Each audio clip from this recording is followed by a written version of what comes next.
According to here is the let me go there. African played important role in building civilization from scratch. I think there is a voice now, actually. I'm sorry. Those are listening from Facebook. Tibo, I think there is a voice now, right? الناس اللي قاعدين فيسبوك زي في صوت هسه يا اخوانا مش كده؟ الفيسبوك and YouTube. الناس اللي فيسبوك انتوا سامعين يا اخوانا you guys? Okay, go ahead. We are good now. Okay. Okay, we are okay? Yeah, we are okay, yeah. Okay. So I already briefly go over the defeat of Greece, and now I'm coming to the origin of civilization. People who built civilization in ancient Egyptian, they were called Nu. These are the people who built civilization. African people lead a excuse me, let me look at this here.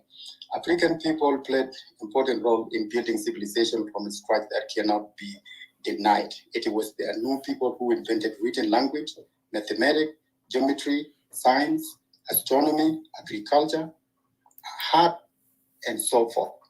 They developed a kingdom that was adopted by the Europeans.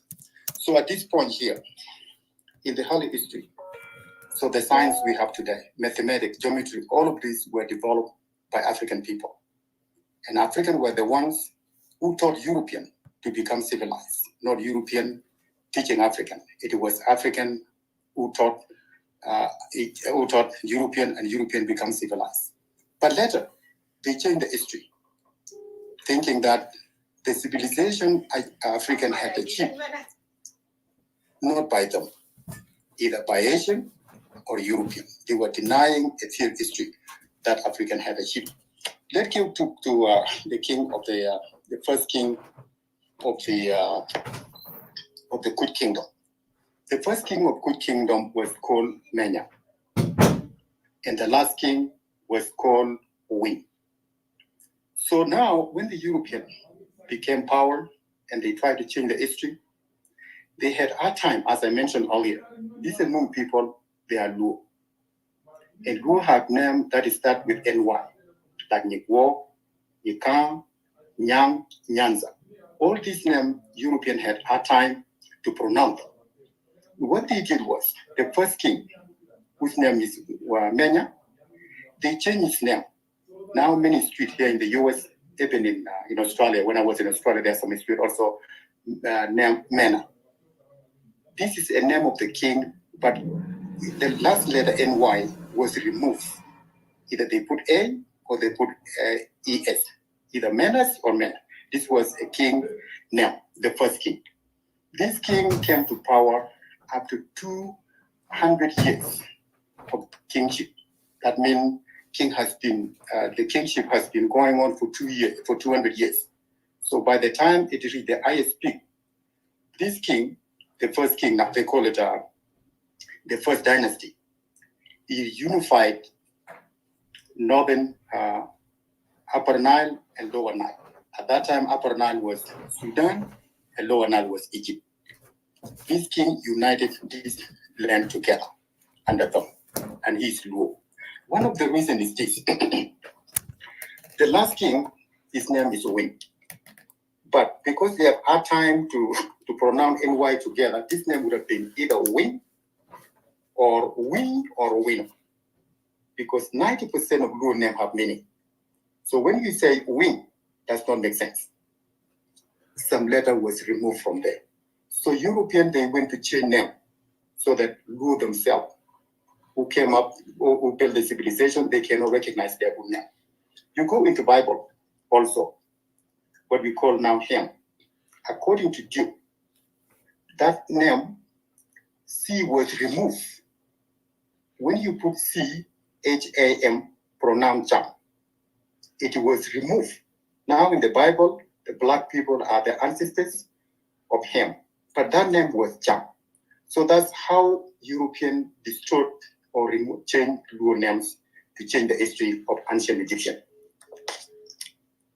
And let me read this before I give chance to our brother so he can elaborate more. In early history, the Luo people and the Nubian worship one of the gods in Egypt. This god is called Anu. the Luo have been referred to by historians and anthropologists as the true people of Anu, Ethiopian Nu. So here, the last word is translated Ethiopian Nu, which means these are people who are devoted to religion. Ethiopian Nu and any Luo, that means I'm working for Anu, Ethiopian Nu. And not say Ethiopian Nu, simply. But this translated in Acholi, Ethiopian Nu. But the same still makes sense to any Luo speaker. So I think that's, I give a chance to you, Engineer Edward.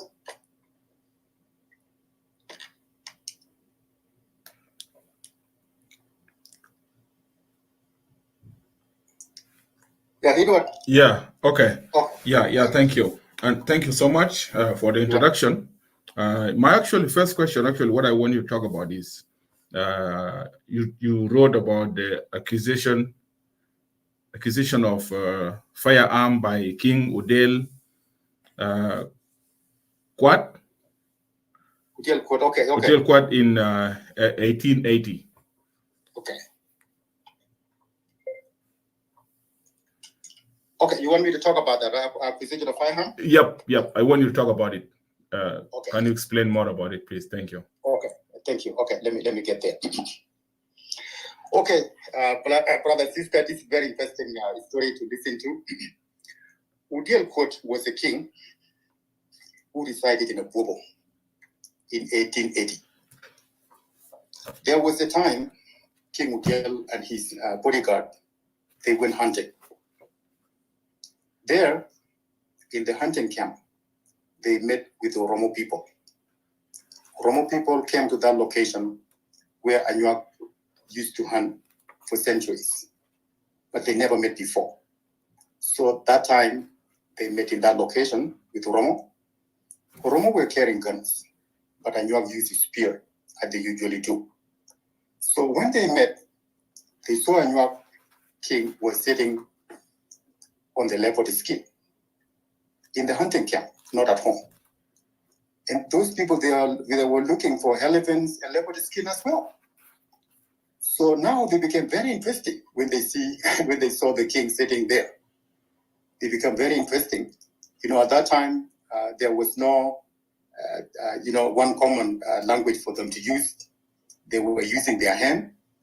And then when they become very interesting, to King's surprise, now they want to exchange leopard skin with the gun. And then King agreed. They exchanged. And now after they gave gun to the king, they showed them how to operate it, how to operate the gun, how to aim at the target, how to make sure they are able to use gun. So after that, the Oromo people took them to Kori. That's where to show them where they live. And then they went with the king and his bodyguard together to Kori. And then from there, when it was turned for King Udiel to go back to Abu, he also invited Oromo friends to come with them. So they came with them because he told them he had more. He had more ivory and leopard skin in his palace in Abu. He came with those people to Abu. So basically, Anuak were the ones who discovered Ethiopian in the wilderness and went to Ethiopia first before Ethiopian came to Anuak kingdom. So by that time, Anuak was not a part of Ethiopia. It was a total independent country. And from now, the relationship between Ethiopia and Panyua is started with Udiel now. So Udiel came back to Agogo, and now he ordered his other people to go with the ivories and a leopard skin and sell them to the Oromo people. So those people went back to Kori, then they sold those. Now, as they know now how they have a few now firearms in their hand, Udiel start to invest in national defense. That means people were assigned now go hunting more elephants, more leopard, so that they can buy more arms and guns. And Udiel did that for a while. Finally, when he had enough guns, Udiel came up with a plan. Now, because in 1880, Juom was invaded by Nuer, what is now Nasser. For 30 years, Anuak and Nuer were at war. in Juom. Now Udiel acquired firearm, and the mission is to kick Nuer out from Juom once and for all. So Udiel went and attacked Nuer. After Udiel came back, now other king also knew now there's a place where they can go buy ammunition. So because I knew lack of the skin and ivory, anytime somebody in the village in the past killed elephant, he would bring one to the king. Somebody killed leopard, he would bring leopard skin to the king. They have many. So now this is marketing for them now. King Ulimi Agayam, also with the second king who follow Udiel for the step. He went to Buri and he started buying gun as well. Again, he also went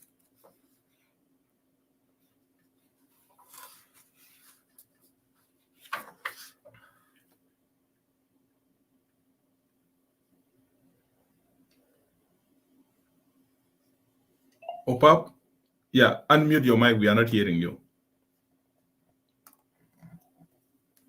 Yeah, can you unmute your mic? Udiel King Abai came to power in 1910 in a place Utala. That's where I'm from.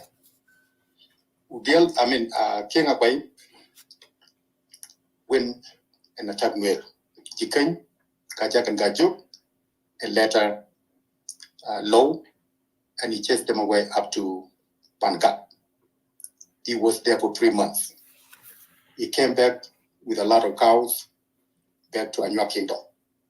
So this time now, because he already he attacked Nuer, displacing them, killing them, and bring captives in their cattle, Nuer were already under the British rule. They pay taxes to the British, but Anua were not. British were upset, and they had no choice to go after Akwayu Cham, bring him in chain to the British rules. So Akwayu went and settled in Natal. Now, in 1912, British camp, when they prepared themselves at Akobo, the message was sent by people in Akobo to the king, telling him that British is about to come and attack you. The king said, let them come. I will never be under the British. Anua kingdom is a kingdom that cannot go under any kingdom. Their kingdom will not go under their kingdom. So, and then when those people left, the message reached to him in Ottawa. He declared what he called Dal Din. Dal in Anuak alone is resisting. Dim is colonization or injustice. He declared Dal Din, saying that he will never be under English substitute, he will never be under British colonial rule. So British came with their forces. And then Akwayu Cham prepared his forces at Utalo. And then when those people get close, they decided they will not fight the war in the capital here. So let the forces go outside and meet with them. So the forces were dispatched. They went outside of the kingdom, a place called Juom. But in that particular area, it's called Adib, just the corner of that place. So there, British camp, they met in that area, a place called Juom. They fought. The war was very heavy. It was a deadly war for both Anuak and the British. According to people who have inside information of the Anuak history, the first hour of the fighting, Anuak was almost losing. First, British were well harmed. Second, they were riding on horses. So when the Anuak shoot, they moved very quickly and changed the position while they were riding on horses. Immediately, one of the leaders who commanded Anuak forces decided that, you know what, now let's change the tactic. Instead of putting person on the horse, let's target horse first. So the thing now, they are starting with animal to human. Start with animal to human. When they implement it, immediately the outcome of the war change. When they shot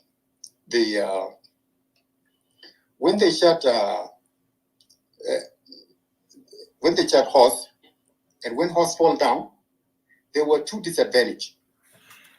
The army or soldier who fall down from the horse, sometimes the gun fall far away, even though the person is not wounded, gun is fall far away, and now Anuak is nervous, focus on people, and immediately the casualties rise among the British. The leader or the commander of the British forces, by name Major Liverson, and his deputy, both were killed in that battle. As the casualties rise among the British were repelled by the Anuak people. Later, they decide to come to another location called Nyekan. It's a place between east of Akobo and north of Adong. They came to that location. They fought again. There was no soft landing. They went back. Now British realized that they were not needed anywhere in the Anuak kingdom, so they went to Akobo. What did the British do here?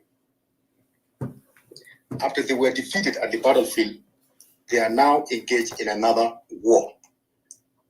That's where they beat the Anuak people.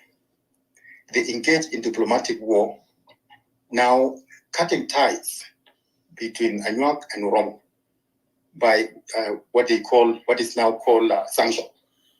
British protests in Addis Ababa, because many of them were killed in the battlefield, and now they protest Addis Ababa so that the companies that sell gun in Ethiopia through Djibouti to stop selling gun in Ethiopia. It is the result of their defeat. Now they are fighting a different war to cut ties between Anuak and Oromo, so that Anuak will not able to buy ammunition and more gun from Ethiopia. This is what the British did after their defeat. And there's a quote here. Let me find it and read it. So I give chance to you if you have another question. Then you go ahead. Let me find the quote here. Read it to you guys. What the British wrote.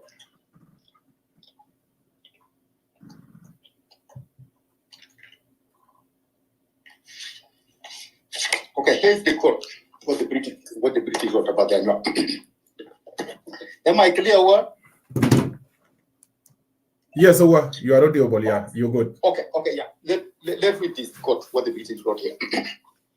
There is a tribe called Anuak living in southeastern Sudan and western Ethiopia frontier. They were born trained. Therefore, do not give them power or education. If you do, they will be more powerful than you.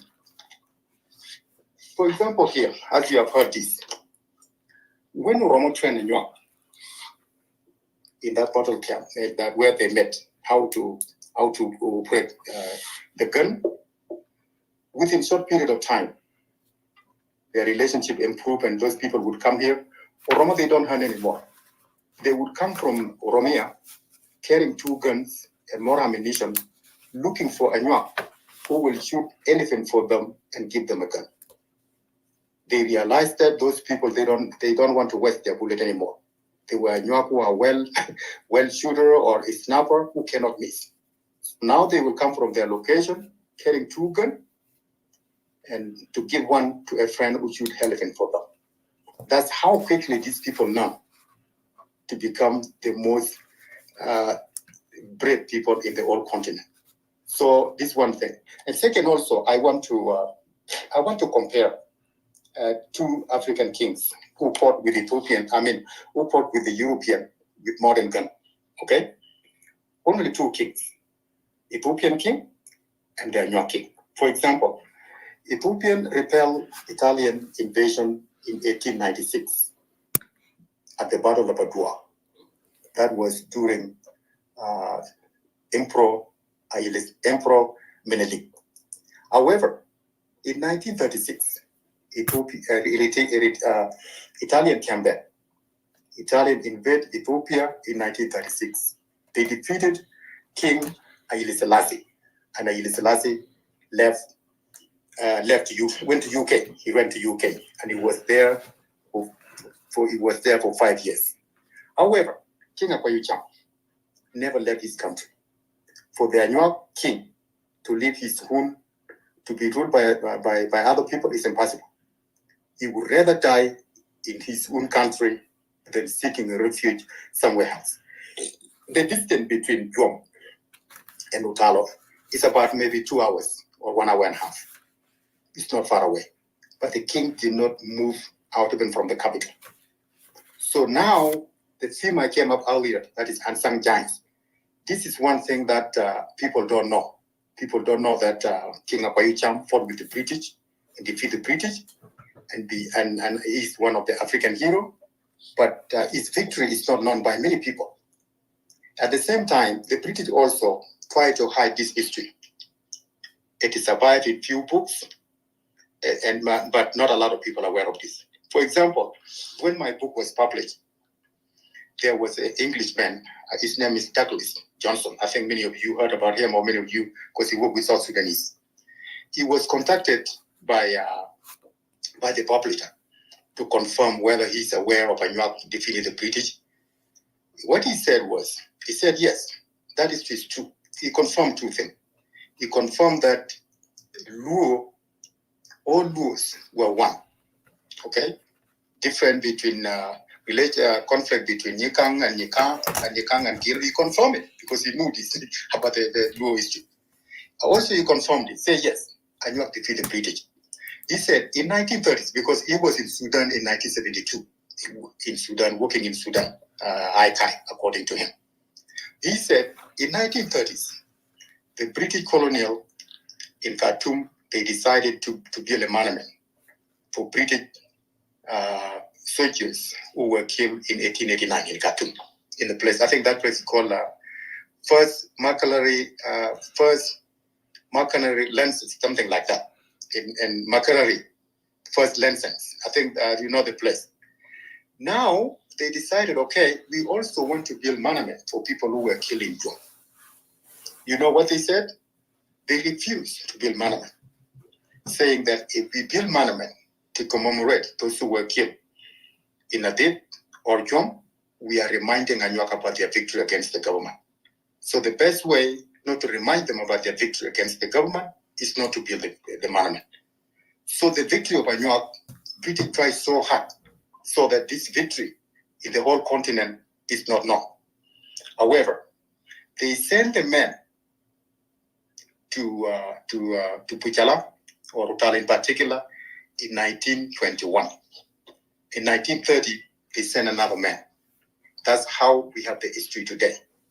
Their goal was to study where the source of Anuak kingdom came from, what the source of their power, and how they defeat the British. What they found was these people had a kingdom. Their kingdom is well organized, well established, and they are well disciplined. Remember, during the colonialism between 15th and 16th centuries, many African countries, some of them, they don't have any system completely. So to fight with people who are well organized without a system, you cannot. They cannot. Anuak and Chuluk, they have kingdom, and Anuak happen to be, by chance, they are now connected with Ethiopian, and they get gunned because they are connected to Ethiopian. And it is the reason Anuak were able to defeat the British. It is the reason why Ethiopian also defeat Italian first attempt, because those two countries, they had firearms. Back to you, Wara. Yeah, thank you. Well articulated, Owa. Actually, in page 23 in the book, you talk about the conflict of two brothers, Gilo and Nyikango. Please, can you try to explain to audience, let them actually had your explanation about this conflict, what happened exactly? Okay, thank you. Okay, usually a lot of South Sudanese, when they say Anuak and Shuluk, they think these people, they are two different people. Anuak and Cholo, they are one tribe. So let's get back to these two brothers. Yikang, Dimo, and Gilo, they are brothers. They are children of King Ukwa. So when King Ukwa died, those three brothers, this in 15th century, basically, precisely in 1452. That's why you always prefer 15th century. So Anuak and Shuluk, or King and King Nyikang and Gilo, they moved to Upper Nile. They moved to Upper Nile, leaving Timo in Baral Ghazal. Also, son of old Nyikang, oldest son, Bor, stayed with uncle over there. Those two people, they kept here. So they settled in what is now Malakal and Upper Nile in Jono. That's where these two brothers settled. But there was a conflict. And conflict was about, it started with the spear. According to Anuak account, Nyikang was the older brother. He's now a king, and he had all the royal thing. King Gilo asked Nyikang to give him a spear to go hunting. So Nyikang gave him the spear, and he went hunting. There, he speared a elephant, and elephant took the spear with it. The spear stuck in the skin. So he ran after it. He did not succeed. He cannot find it. He came back. When he came back, he reported to his brother that he lost the spear. And then at this time, this is allowed. This spear is not just a regular. It's something to do with it for the royal family. It's a spear that is kept and passed on from generation to generation. And Nyika said, you need to go look for this. Continue search. He went searching.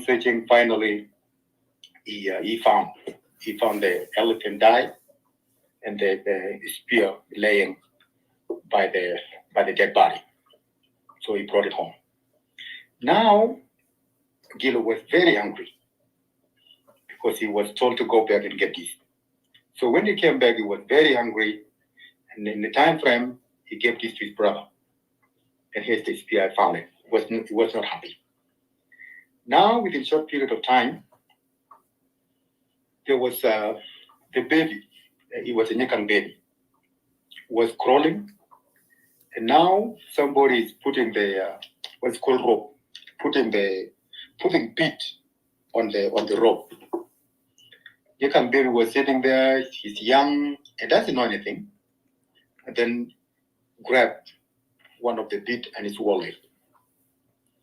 So when Gilo realized that one of the beat was missing, he demanded that he want his beat back. And Nyikang said, let's wait until baby goes to the toilet, and then we can search the toilet. Baby goes to the bathroom, then we search the stool, so we can get this out. And Gilo was impatient. This is another way he was retaliating, but he was sent to search for this earlier. So Nyikang became very angry.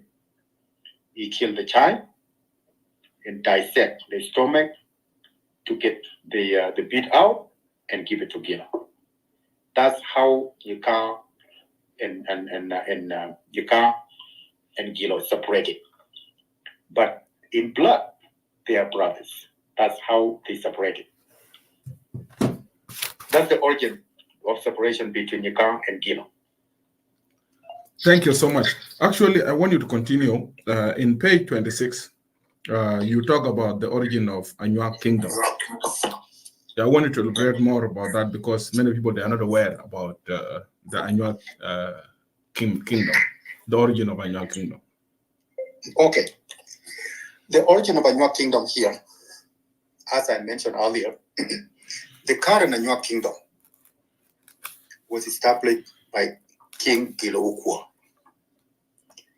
Technically, this was established. It's not the Luo Kingdom is not the first time here. It has been existing for thousands of years. But at this time, Gilo established this Anuak Kingdom here, where they are now. So there, the origin now of the Anuak Kingdom, because there are two systems. That's where things will be very clear. How this is started, Gilo get old. And also, yeah, I want you also to include with you the founder of Anuak political system when you are actually speaking. Go ahead. Thank you. Okay, yes. So now, to talk about the Anuak, the founder of Anuak political system, this man who found the Anuak political system is called Choi. Choi founded the Anuak political system centuries or thousands of years before they even get to Upper Nile. Technically, it's not only a Anuak system. Choi found the system of Luo in general. You come to the word Choi itself, means creator. Choi created these centuries. As I mentioned earlier, this guy, Menya. Menya is listed as one of Choi's leaders. So you go back to the old history of Anuak. The older kings, sometimes they refer them to Choi when they don't know the name. But at this time now, I narrow down to where Anuak is. They call this now Choi. And who is Choi? Is King Giloupo. When King Giloupo get old, and then he decide, am I clear well? Yes, you are clear. Oh, okay. So now the origin of Anuak now, right? In the current system now, let me get it so we can have two political systems. Choi was considered now a village man. He's a village chief now. He's a village chief. He's in his place. Children went fishing. That's the origin of today now, kingdom. When they went fishing, there was somebody there. They fish, and someone unknown rise in the water. When children dispute about the ownership of the fish, this thing rise from there, look like human. And he talked to the kid, saying that who hold the head? Because one child was holding the head, another one was holding the child. He said the person who hold the head to take his hand off. That boy took his hand off from the fish, and fish goes back to the river. And he said, okay, continue. When they continue fishing, another boy hit the fish. And then he said, now, the person who is holding the tail, please take your hand off. When the person who hold the tail take his hand off, the person who hold the head, hold it tight through the gills, and he was able to get the fish out. So he told them from now on, when you fish, the person who hold the head is the owner. And that's the safe way to get fish out. This technique now become very interesting. When the boys went home, they report this to the chief, saying that today when we fished, there was somebody who came from there and telling us this and that. And the Hilders, they could not believe this. How come somebody from the water telling you this? They said, okay, tomorrow, the chief now organized to go and hiding in the riverbank when those boys were fishing and see exactly if what they are talking about is true. The elders went with the boys and they hiding in the riverbank. They want to know exactly if what this boy were talking about is true. So they start. They say, even if you don't spear the fish, just pretend like you are quarreling so that thing would come out. So when they start fishing, they did the same thing, pretending they are quarreling over the ownership, and this thing came out. And then the elders captured him. According to Anuak royal historian, when he was captured, he turned to many things. He turned to a snake, he turned to different things. And finally, he turned back to normal human being. He was brought home to the chief. Chief Killer asked him what his name was. He said his name was Okiro. But Chief gave him a name called Uchuro. So this name is very common in Anuak. It was the name given to that person by Chief called Uchudo. Now, Uchudo cannot eat in public, cannot eat in public, cannot drink water in public. So what can they do now? Anytime they give him something in the public, he refuses to eat with people.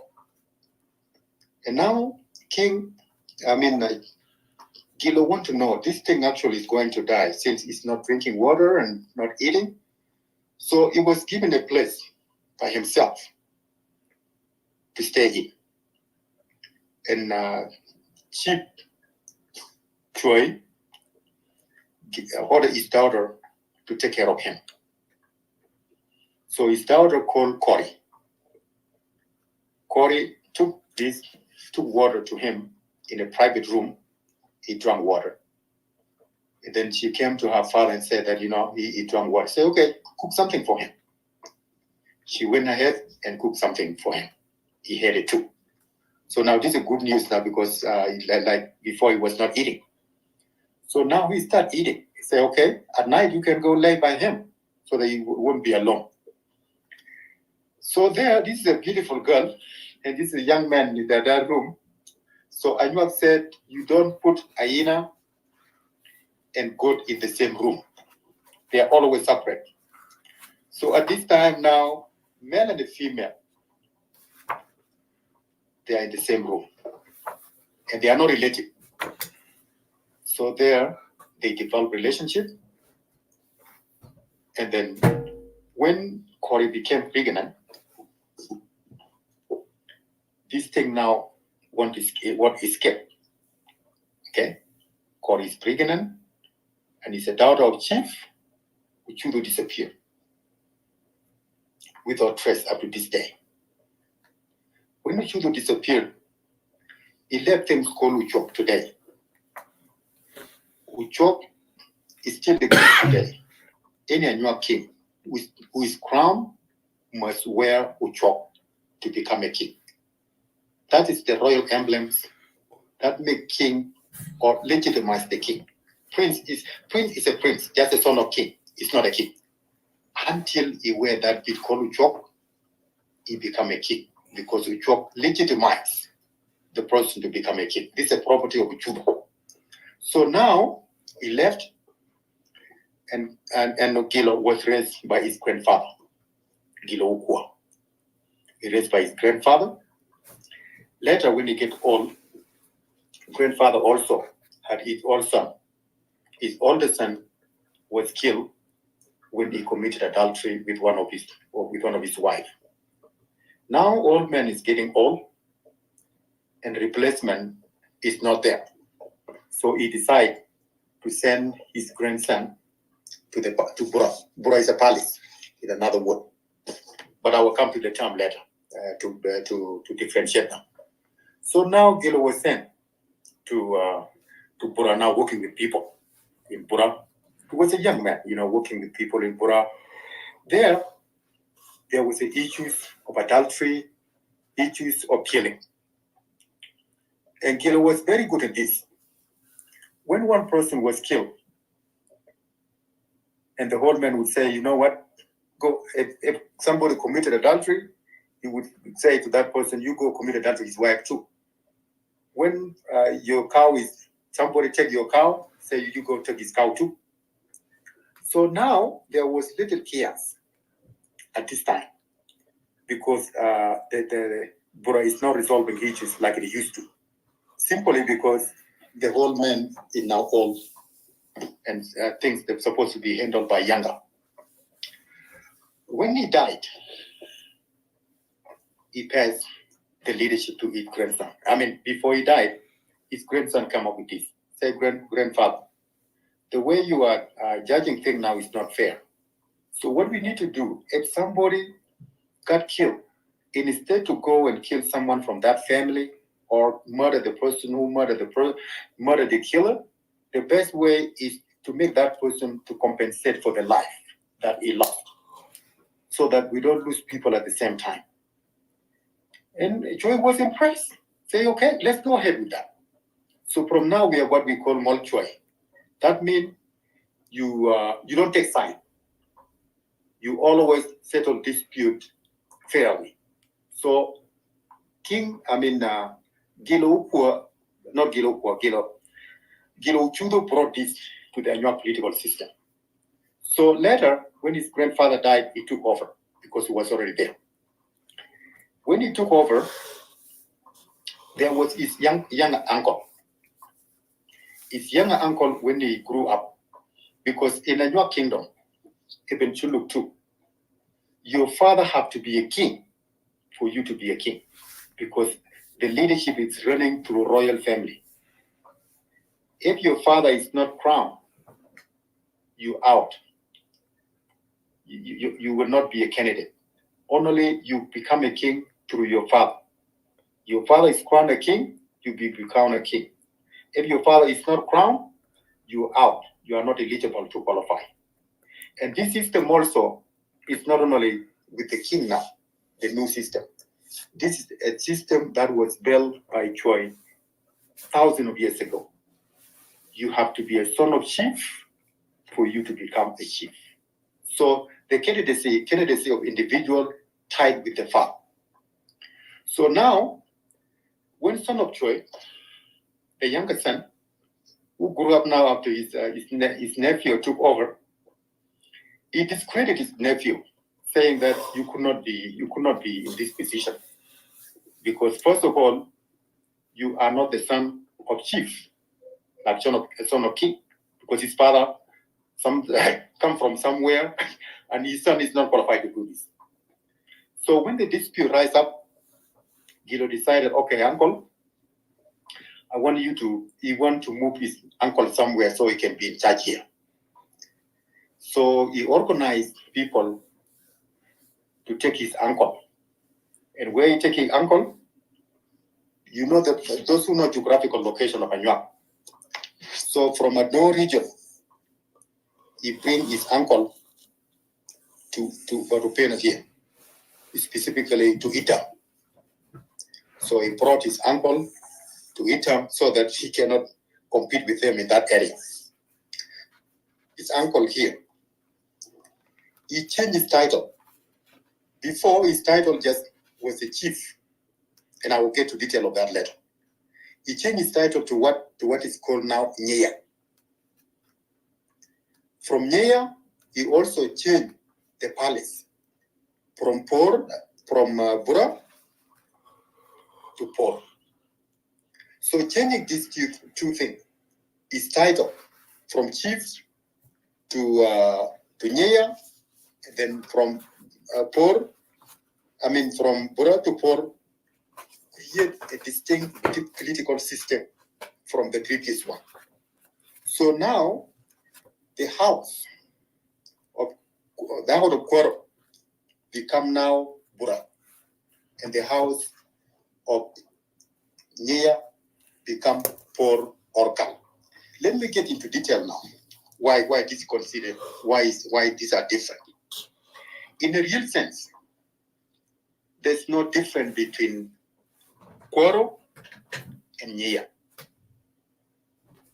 because all Choi, the oldest king, the title that they used was Kwaro, and the system is called Kwaro, and the leader was called Kwaro. All the oldest Choi in the long time ago, they were called Kwaro. But now, because of the new system Gilo created, it suggests that it seems that Gilo give him more title or make this position a little bit higher than the previous leaders. But in fact, you come to the reality of this. Kwaro and Nyeya, they have common title, and that common title is Ruoth. Ruoth is a king. Ruoth, anyone addressed Ruoth is a king. So now you come King Nyeya and Kwaro, and their official title is Ruoth. So basically, the difference become in their structure. Different is there, but the title is still the same. So when you look into this, the Choi Kwaro is more democratic, and it's more, in some way, more democratic. It has an article of removing someone.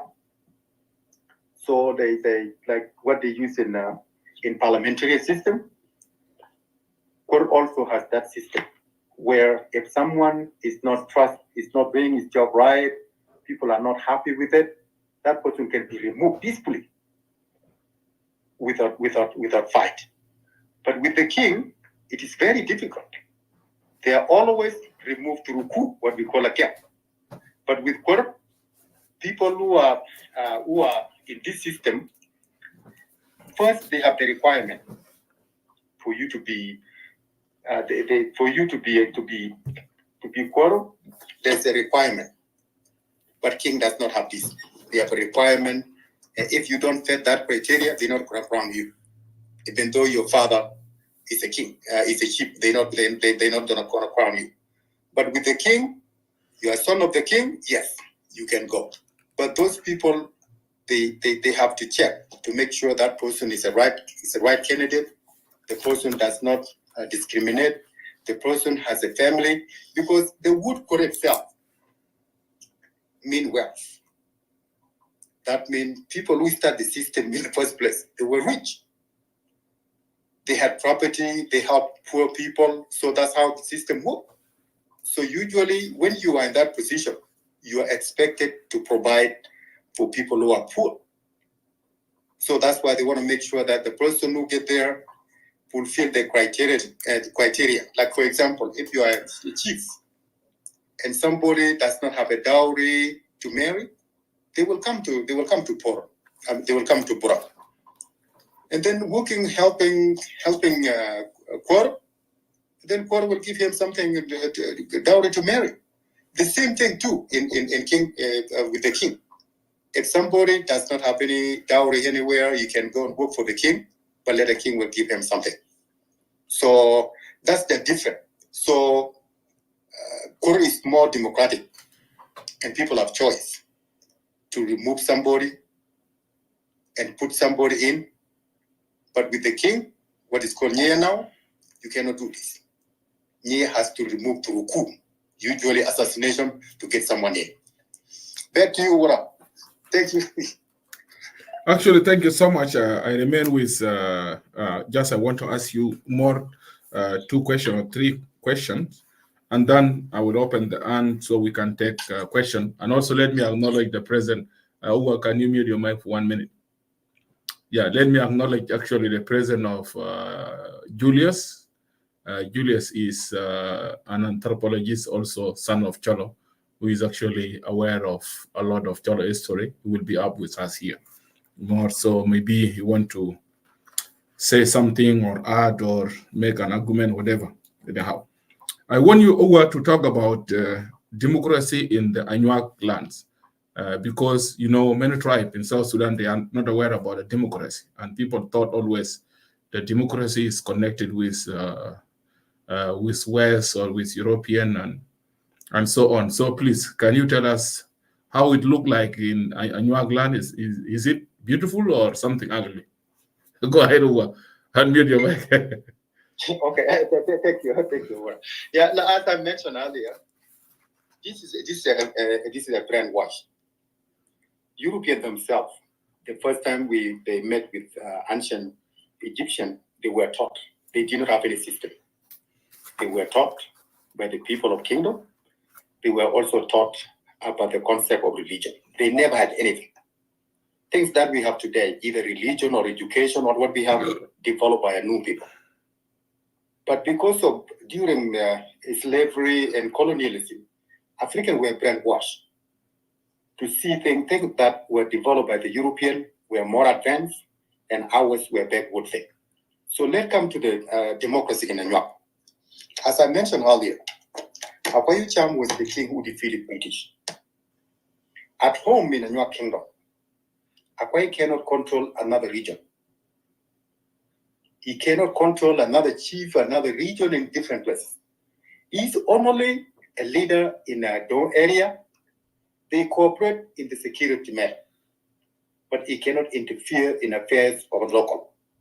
Annual political system, like I just mentioned, these two systems, Kur and Nyik, they work hand in hand. First of all, land in the Annual kingdom belong to certain clan, not to the king. King and chief, they reinforce the rule of law to make sure that nobody, single person, can take land from anyone. The place where you see Annual fighting using this law is in when somebody, the farmers, when somebody move his line to the next, because we have a plant called apito. Apito look like honey. So always it is planted in the borders so that you don't cross to other line. Apito is in the middle, other side of Apito is belong to another farmer, another side is belong. But if somebody move this plant to the next, this case will be taken to the court. If the person living in the jurisdiction of court will be taken to court, where the person will face judges, will be judges for this. Okay, there will be a compensation. It is a crime. So king themselves and chief, they don't take land from anybody. Land also not for sale. Okay, land not for sale. So now the democracy we have, if you don't like leader, let's say for example, leader is bad, especially in Kora area, even both. What they do if leader is bad in Anua, they move away from him completely. They abandon him. That's the protest, to let him know that the way he treats people are not happy. People will stop coming to the palace. They will just doing their own thing. Even though king called, they will not come. That's the way of telling him, you know what, you are treating people unfairly. And these people, by the way, they know they are right. And you know they are right because the system itself is not allowing any form of humiliation or any form of injustice. And you don't like this. They don't like to be forced to. Anytime you force a to do something, they don't. This is not part of their culture. They cannot be forced to do things. They are free. So when you don't like this leader, you move away, go somewhere else, and leader will not follow you. That's your right. So the freedom we have here, there are some people. They have leaders in their own location, and nobody can tell them what to do. Like for example, let me take this. On Ethiopian side, I talk about South Sudan. Let me talk about Ethiopian side. After Anuak acquired Fireham, all this the kingdom, the current kingdom now, even though Anuak all is a kingdom, but there are places where there's no king, dominated by Kwar. Upeno is one of them. Upeno, people of Upeno, they fought with Ethiopian 3 times. The first time they fought, the year was not given, but they fought with Ethiopian in 1916. They fought with Ethiopian in 1934. The first one, I don't know the motive. The second, they came to tax people of Upeno.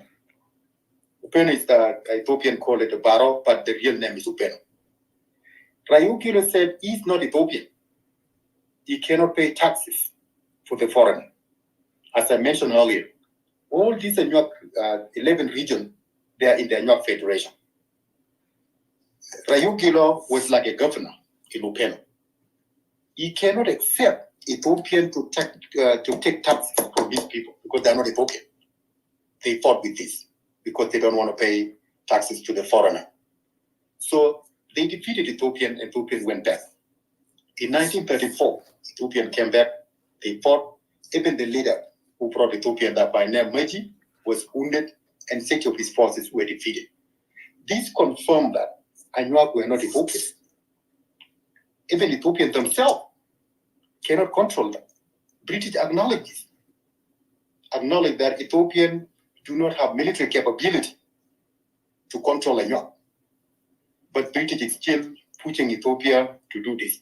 So in some part of Anuak, in your location, like people in Akobo, their system is correct. There are different places where they're correct. You cannot infringe on the rights of others. If you are a chief of Nikwar, that's where your power is. Chief of Okilo, that's where your power is. But they cooperate. But you cannot go to another somebody territory and be a leader there. Like you move from your own place and be leader. No, you can move from your own place to another place. But remember, you will become, you are under rule of the people who are settled there. You cannot trouble with your leadership. Wherever you go, you become a subject or a resident of that area under the rules that is already established. You cannot move with it. That's how democracy in Anuak works. You don't force people. You don't dominate others because you are many or because you are strong. The system is there. Whether you are weak, the system favor you. You are strong, the system favor you. We don't discriminate. We don't take power from others by force. Back to you, Well. Thank you so much, Uwa. Actually, in page 103, you talk about building of the royal court. Can you explain more about that? So really, I'm very interested to know the type of the court in Anuak land.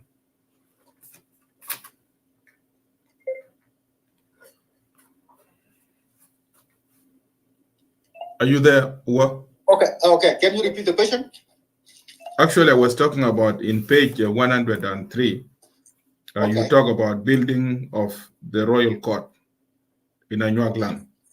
Okay. Yeah, just let us have more about it. So maybe one day we'll actually see one of those, how we can use it in South Sudan when we have problem. Okay. Building the court here. You know, in every society, there are legal issues that need to be addressed. And Anuak came to solve this, like I mentioned from Joy earlier, to resolve this in a way that it will not lead to war. Let's say, for example, like I mentioned earlier, there's something called Uta. This term here is a legal term to resolve dispute between Anuak themselves, between families, even between Anuak and the neighbors. We do this with Morle, we do this with Nuer, but those two communities, they never respect this. For example, let's say now somebody accidentally shot someone.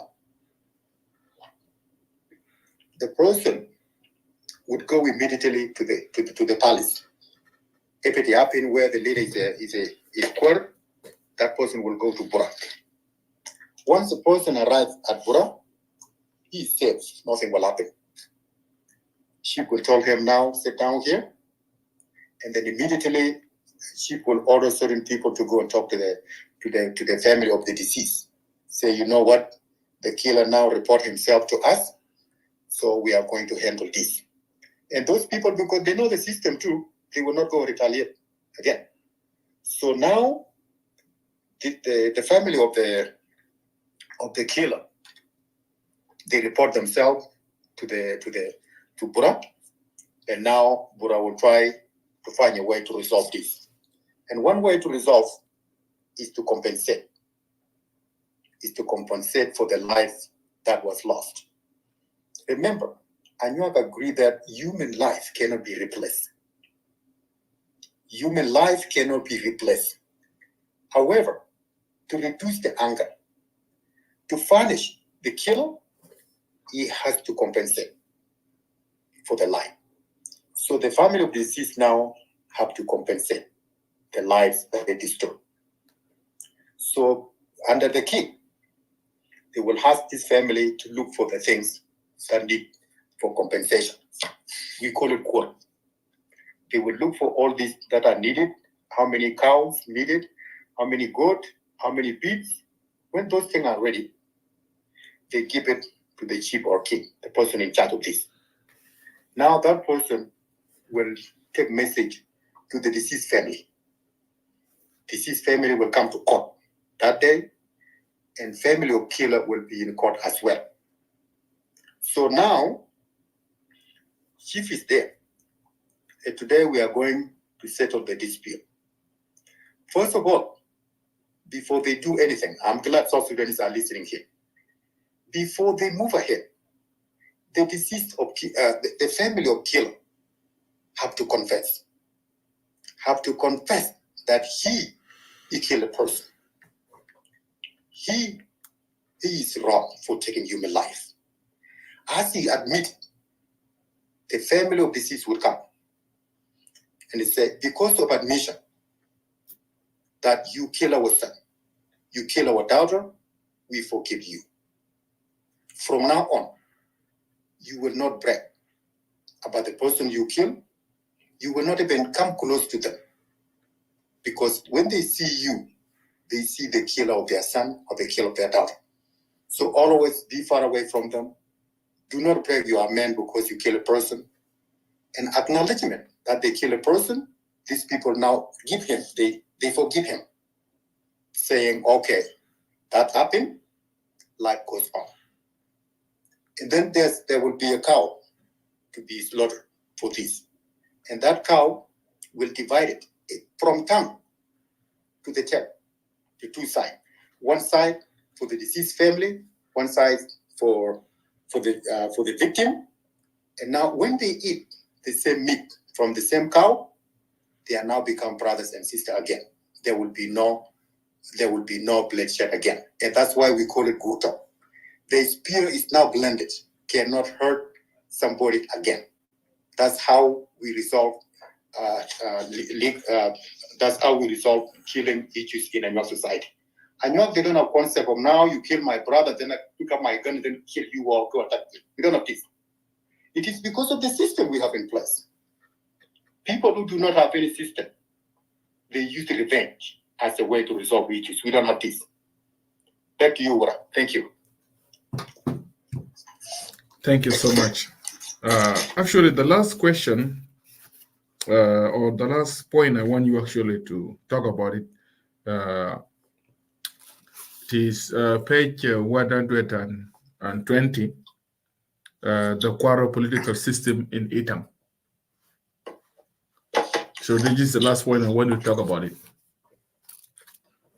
Oh yes, okay. I mentioned it earlier when I talk about this. This is the quarter that is originated from Joy. In this sense, King Gilo was not really a son of Joy. Was not a son. He's just a nephew, but he took over because his grandfather died and there was no heir. And then he took over, and later they split. So now people in Itam trace their origin to Joy. In this sense now, to Gilo Ukwa. So when they come to Itam, they settle there. And all the activities of Itam, especially Rayu Gilo and people after him, were descendant of Ukwa. So the quarter now, as I mentioned earlier, when you see at the acquisition of firearm, you don't see different that much when it comes to their military capability. Akwa in their own country was number one in military capability. And it was followed by Rayukila with his military capability. Those two leaders, they fought with African tribes, they fought with government as well. Like the defeat, two defeats of the Ethiopian were carried out by Rayu. And he's a chief. He fought with Ethiopian tribes, he fought with Murle as well. Because at that time, Anuak do not believe what is called now Ethiopia or South Sudan. They are Anuak in their own country. They don't buy this. Rayu Gilo went from Itam and attacked Murle. That was in 1932. Bring captives and British ordered Ethiopian to go to Rayukino, to go to Anuak land and take those plain bags. By the way, let me stop here. Let me emphasize one thing here, so I almost forget. During the colonialism, in the old continent, Europeans, they use what is called divided and rule. But in this context, I'm talking about here, the people who were used by the British in the New Kingdom were Ethiopian, Murle, and Nuer. In this context now, Anyuak went and attacked Murle, and then British forced Ethiopian to go after Anyuak and return captive and cattle to Murle. Ethiopian came to Penudo, went to Penudo, west of Penudo, but Gilo, and those people who took cattle from there to return them. But they did not use force. They knew that Anyuak cannot be forced. He did not use force. They talked to their chief. If somebody is willing to give up his cow, if he took 10 and he want to give up 1, then they did that. And the little cow they collected, they took it to Tancliffe in a Kobo. So during that time, Brits were here to fight Anyuak, as I mentioned earlier. If a tribe like Murle, Nuer kill Anyuak, it was not a crime. When Anyuak defend themselves, it became a crime. That's how British fight Anyuak after they were defeated. For example, in 1935, King Ulimi Akwon. So most of you heard about Ulimi Triangle. It was named after that king. That is his location, Ulimi Akwon. Ulimi Akwon was assassinated by Suri Ethiopians. So Anyuak went and attacked them. Ethiopian involved into that fight, defeated Anyuak. And then older brother of King Agara, Chamoracham, went after that. He went where Anyuak fought with Kachepo and Ethiopian and defeat Ethiopian as well. Bring all captives from a tribe called Chukchuga, where they fought the war. Immediately, the British government said that, Cham, you know what, you need to take people you brought and all these things back to Ethiopia. But when King was assassinated, British did not say anything. So those two tribes who live against Anyuak, they were used by the British against the Anyuak people. The liberation of Juom I mentioned earlier, it did not succeed because British interfered, building what is called a Kobo post, protecting Nuer from Anyuak, so that Anyuak would not chase them away from where they are. So without British intervention, the land issue we have with Nuer today would have been resolved 100 years ago. It was the British that used those people, Murle, Nuer, and Ethiopian, to always kill Anyuak and give Anyuak hard time. When Anyuak defend themselves, British interfere. So those of Itang, they are very brave. They are the leader of Itang was the second brave man in the whole country, Banyakwai. And these two leaders proved that Banyua was independent. They keep it independent until later. So on South Sudan side, Anyuak of South Sudan become a Sudanese. I want you to write this down. Anyuak of South Sudan become Sudanese in 1927. Their country was annexed to Sudan in 1927. These three cities are Puchala, Akobo, Jacob. They were annexed to Sudan in 1927. While Ethiopian side hang out there and was annexed to Ethiopia in 1974. That's the collapse of the Anyuak kingdom. Back to you, Wara. Yeah, thank you so much, Owa Opap. Yeah, thank you really for answering all the questions and giving a good explanation. I'm done with you here with my question. Let me actually welcome brother Julius. So, as an anthropologist, if you want to make a comment on what you say, and then we are going actually to take questions. Actually, for those who are listening on Facebook and YouTube, if you have question, you are in YouTube and Facebook, please write the question down there. And also, if you want to come up, let me know. I will share the link. But for those in the clubhouse, I'm going to open the hand raise and come up if you have questions. Or pop mute your mic. Julius, actually, you just came, but I hope actually you have something to say before we go forward. Greeting everybody. Assalamu alaikum kullakum. Handasa or brother or pop and Nasa Tehid kullana bisallim alaikum. I was just woke up and I miss a lot. It seemed like I miss a lot. Yeah, but brother or pop is the right person to narrate the history of Anwar. Yeah, I mainly know about ancient history of Yoluo and Cholo history. So. Yeah, but I'm glad he's here today. I didn't know. If I knew the program is on, I would be here from the beginning. But yeah, I'm really glad and happy to see him and to hear this unsung hero who kept Africa free. So thank you very much, brother, and thank you for the effort that you put on the book.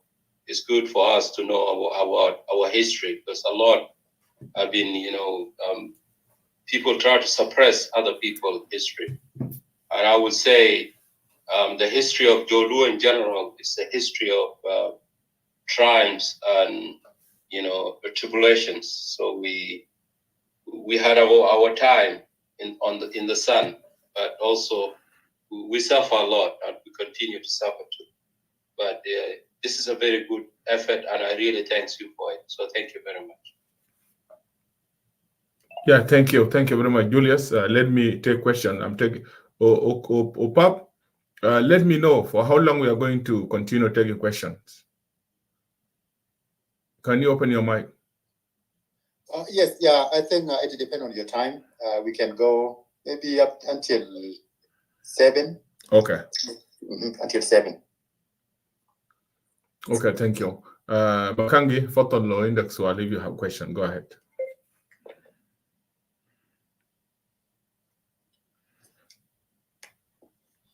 السلام عليكم. معلش انه صوت التلفزيون بقدر اوطيه شويه بس معلش.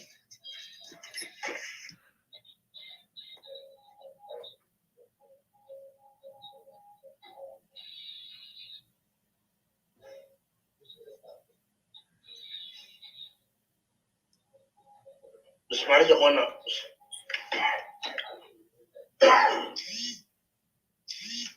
خلينا هاي غرفة بتاعت the voice of the people forum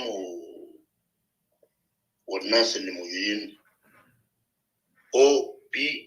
OP جوليوس. انا طبعا يعني انجليزي بتاعتي هي عشان كده انا بنطق بالابريفيشن بتاعته وريغان وجوك وسعد السفير. Makang, can I just 1 minute? Opap, can you mute your mic? Opap, are you able to actually to catch up Arabic or no? Before you go forward, because عشان سؤال Makang لأنه أنا داير لو ما بيسمع عربي ما بيكون نشوف. Opap عنده تلفون. المهم واصل Makang.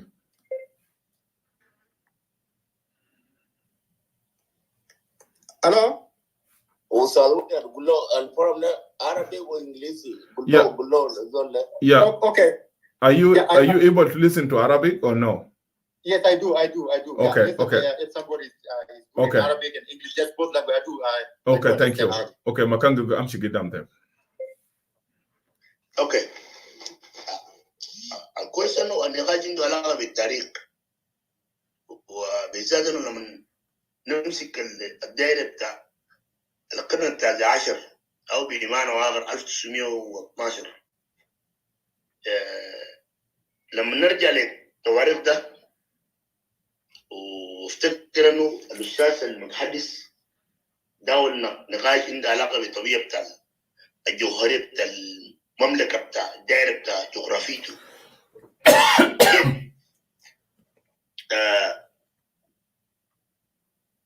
الممالك دي طبعا مختلفة. الممالك بتاعتنا في جنوب السودان مختلفة. أنواع لها التاريخ بتاعته، مملكة بتاع شول عندهم التواريخ بتاعته، مملكة زين عندنا التواريخ بتاعتها، لكن عندنا اختلاف في التواريخ. يعني في ناس بيتكلموا في القرن السابع عشر، يعني ده بربطنا بصراع بتاع حتى التوقل بتاع البلجيك لما جو التواريخ الطويلة دي. لكن أنا بالنسبة لي أفتكر إنه التاريخ ده ما موجودة في مراجع، يعني إلا لو ناس ما قروا في التاريخ بتاع السودان وفي التواريخ بتاع الدولة السودانية والتفاصيل كلها، لأنه دي في جامعات في السودان دي عبارة عن ثلاثة محاضرات، يعني هو عبارة عن 7 محاضرات بالنسبة للخريجين بتاع التاريخ أو دارسين التاريخ في الجامعات السودانية هنا ذاك. حتى في آخر مخارج بتاعتهم، يعني لما ترجع إنه يا مكانجي كده خلينا اوقفك من فضلك. انا هنا قاعد نتكلم عن كتاب، ما قاعد نتكلم عن مراجع. لو انت ما كنت متابع قبل معلش، لانه زي ما قلت العربي بتاعك ضعيف، عشان انا ما دايرك. لو عندك سؤال ما نقاش عادي. انا يا جماعه اتكلمنا عن الكتاب واسم بتاع الكتاب قبل Unsung Giants، العمالقه المجهولين، ده العنوان بتاع الكتاب. الكلام اللي قاله ده كله هو قاعد يتكلم عن كتاب، ويعني كتاب تحديدا يتكلم عن تاريخ بتاع انواع وفيه مراجع وكده. لو ما عندك ما داير الكلام الموجود في التاريخ، لو ما عندك سؤال معلش، يعني عشان انا نمشي ندي فرص للناس الثانيه كانوا قاعدين في الروم عندهم اسئله للعلاقه بالمحاضره، لانه ده كتاب بس اختصرنا. انا اختصرته وشيلت منه بس من الكتاب، سالته بعض الحاجات اللي انا شايفه ممكن يفيد الناس يعني. اوكي يا ونزل تاني. قبل ما نمشي للجوك امباسر ايمانويل، لانه الزمن اتاخر عنده خالص. انا قبل رسلت له from the beginning لانه هو قاعد يدير الروم، وانا كنت داير انه سفير ايمانويل يعمل قبل، لانه برضه ابن اللو، وعشان كان في حاجات يديرهم لو عنده تعليق، عنده برضه النقد داير يقدمه. خلينا ادي فرصه للسفير لانه الزمن بتاعه، وانا بشكرك يعني انت قاعد الوقت متاخر. امباسر welcome, go ahead. No, thank you, Bash Mahandis, and also let me take this opportunity to thank my brother Okoth. It has been a long time. It's good to see you in the podium, brother Julius, Joke, Ring, and Jackson, and the audience who are listening tonight. I think the topic about the Anuak and the great battle of Juom, which happened on the 15th of March, 1912, is a battle that has gone down in the history of the Sudan as a battle between the natives, the Africans, as in particular the Anuak tribes that defeated British. So I am honored to be with you here in this discussion. Also, you will recall, Edward and Okoth, that I made also a lot of historical lectures on the history of the Anuak in previous years, going back to the witch patch, which Mahandis asked earlier, which was actually Paduwat, or now you call it Atwat, which is almost 50 miles south of Rumbek. And that is the connecting point of the Greater Luo as a whole. When you look at the history of the Anuak, the history of the Shuluks, the history of Luo Baragazal, the history of Acholi, the history of Lango, you look at the history of, you call them Pari or Lokoro, you look at the history of Bor, Balandabor, and the many Luo speakers going all the way to the Kenya, Jalu of Kenya in Nyanza. You're going all the way to the Luos of Tanzania. You're going to the Aluri, the Luo group in Zaire. You go to the Padola and many Luos in the East Africa. You cannot look at the history separately. You have to look at the whole history holistically. At this point also I agree with the the point that was made by Brother Okol earlier regarding the contribution not only of the Luo, but of Africans towards the civilization of Egypt. And I agree with him that it was our ancestors who started the first civilization. When Egypt was on the zenith of its civilization, the Europe was in the darkness. Many people have to remember this. Aristotle and many philosophers, the ancient Greek philosophers, most of them went and studied at the feet of the black professors that taught them chemistry, taught them mathematics, taught them physics, and this is in Egypt. Brother Julius is here, and I hope we'll interact, Edward, this debate to make it lively, because Julius will actually emphasize more. I would love to hear Julius emphasizing on the first part, where the writer of the book linked the Luo contribution to the Egyptian civilization.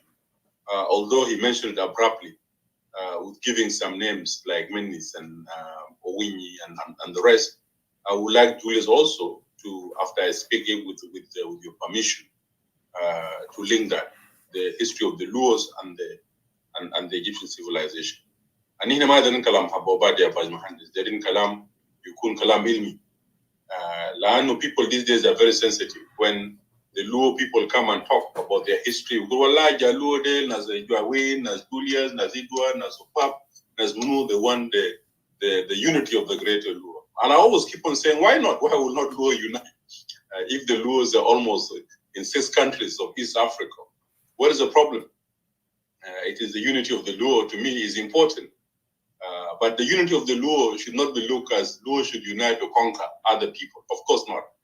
But I believe it is time for the Luos, the greater Luo nation, across the 6 countries of Africa, to culturally interlink with themselves, to know their history, and to modify and singularly even to codify their language, so their language could have a common dictionary, and these languages could be taught to our greater children to come, so that this civilization will continue. Brother Clozelaro, he wrote a book, 3 volumes.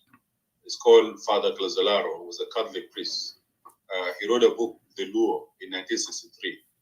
He wrote this book in the journal, Ugandan East African Journal. He said that the history of the Luo is a great history. By the time it is written, it will absorb the intellectual and curiosity of the historian, like the way the sponge absorbs the water for this great people. Having said that, we now, as you asked a very legitimate question to Okot about the system of the Anuak and the legal system, and of course really told you what it is, which is mean they have the monarchy and they have a system of parliamentarian system. But before coming even to the Anuak system, which is very unique in terms of its own structures, we could go back to the beginning of the Egyptian civilization, almost 3.5 or even 2,500 years before Christ. The first man, or the first ruler, or the first king, who established the Egyptian first dynasty, it comes with different names. The writers, the Greeks and the British who wrote the history, could not pronounce the names as Okot have said earlier. They will write it as Namir. The Luo could pronounce it Namir or Mer, and Julius is good at this. He will tell us later on the real name. Some will call it Menis. Now, this great king, when he conquered the Lower and the Upper Egypt, the 2 kingdoms, is the one who invented the crown, the white crown and the red crown, presenting the Upper Egypt and the Lower Egypt. After uniting the 2 lands, and by the way, Edward, in Shuluk, you have the king who will always wear reg, ignen, if you have realized it. One is actually for the Lower Luak, and one is for the northern Shuluk, the 2 lands. that unified in him. So it's not a new phenomenon. It is brought down through history. This is how the Egyptians used to have the crown. This is the crown, not red. So it's the crown they have in their head, and the crown is, you see, is divided into like two. You have the upper and the lower Egypt, which means the two lands. Now, when Nimr conquered the Egypt, the upper and the lower, he decided now to develop a federal system. And this is where I wanted to emphasize, and I'll move on. The federal system that you have today, America talks about that is the first federal system in the world, or let's say whatever they call it. In fact, during King Nimr or King Amen, he divided the Upper Egypt into 22 provinces, which is you may call 22 states. And he divided Lower Egypt into 20 provinces. So you had altogether 42 states. 42 states of Egypt. Now, this was the first government that was known to have divided provinces into this kind of system. Later on, you may call it federalism. The federal state that they had, the state used to call Nom. You know, Nom in classic law is Ras, which law will tell you Nomi or Lele. So they used to call them Nom. These Nom are the provinces or the states. So the ruling system, as Okot has said it, it is our ancestors who have invented it. It's not a new invention to the Europeans. They have just copied us. Now, coming back to the topic, which is the battle and the defeat of the British. I think one of the authoritative writers also who wrote about it, it was a man called Collins. I think he was a captain. He was a captain, I think, in the British Army during the Sudan's invasion. It's called Robert O. Collins. So I think he wrote a lot. He wrote a lot of books about the history of the Sudanese and so forth during the British colonial time. I think the battle that was fought and where the British were defeated. First, before the battle was joined, it is very important to understand a fundamental change that occurred in the Anua Kingdom, a revolution that made Anua Kingdom more centralized. Before the crowning of King Akwai Wacham, the Anuak, although they had a kingship, the villages were more isolated. And that is why when they were faced by threat from other tribes, especially the Nuers who expanded into the territories of Anuak, it was easy for the Nuers to attack the isolated families. Now, in 1910, Akwai Wacham became the king of the Anuaks. And the man was a revolutionary in his own making. First, he realized the threat that was posed by the expansion of the British, the Ethiopians, and the Nuers to his territory. So the first thing he did, he started trading ivory for weapons.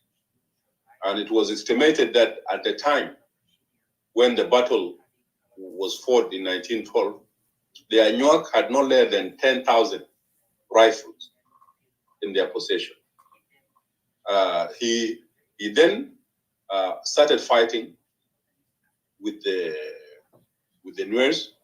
He pushed them all the way to the Sobat, and he captured thousands of cattle and men whom he brought to the Anuak land.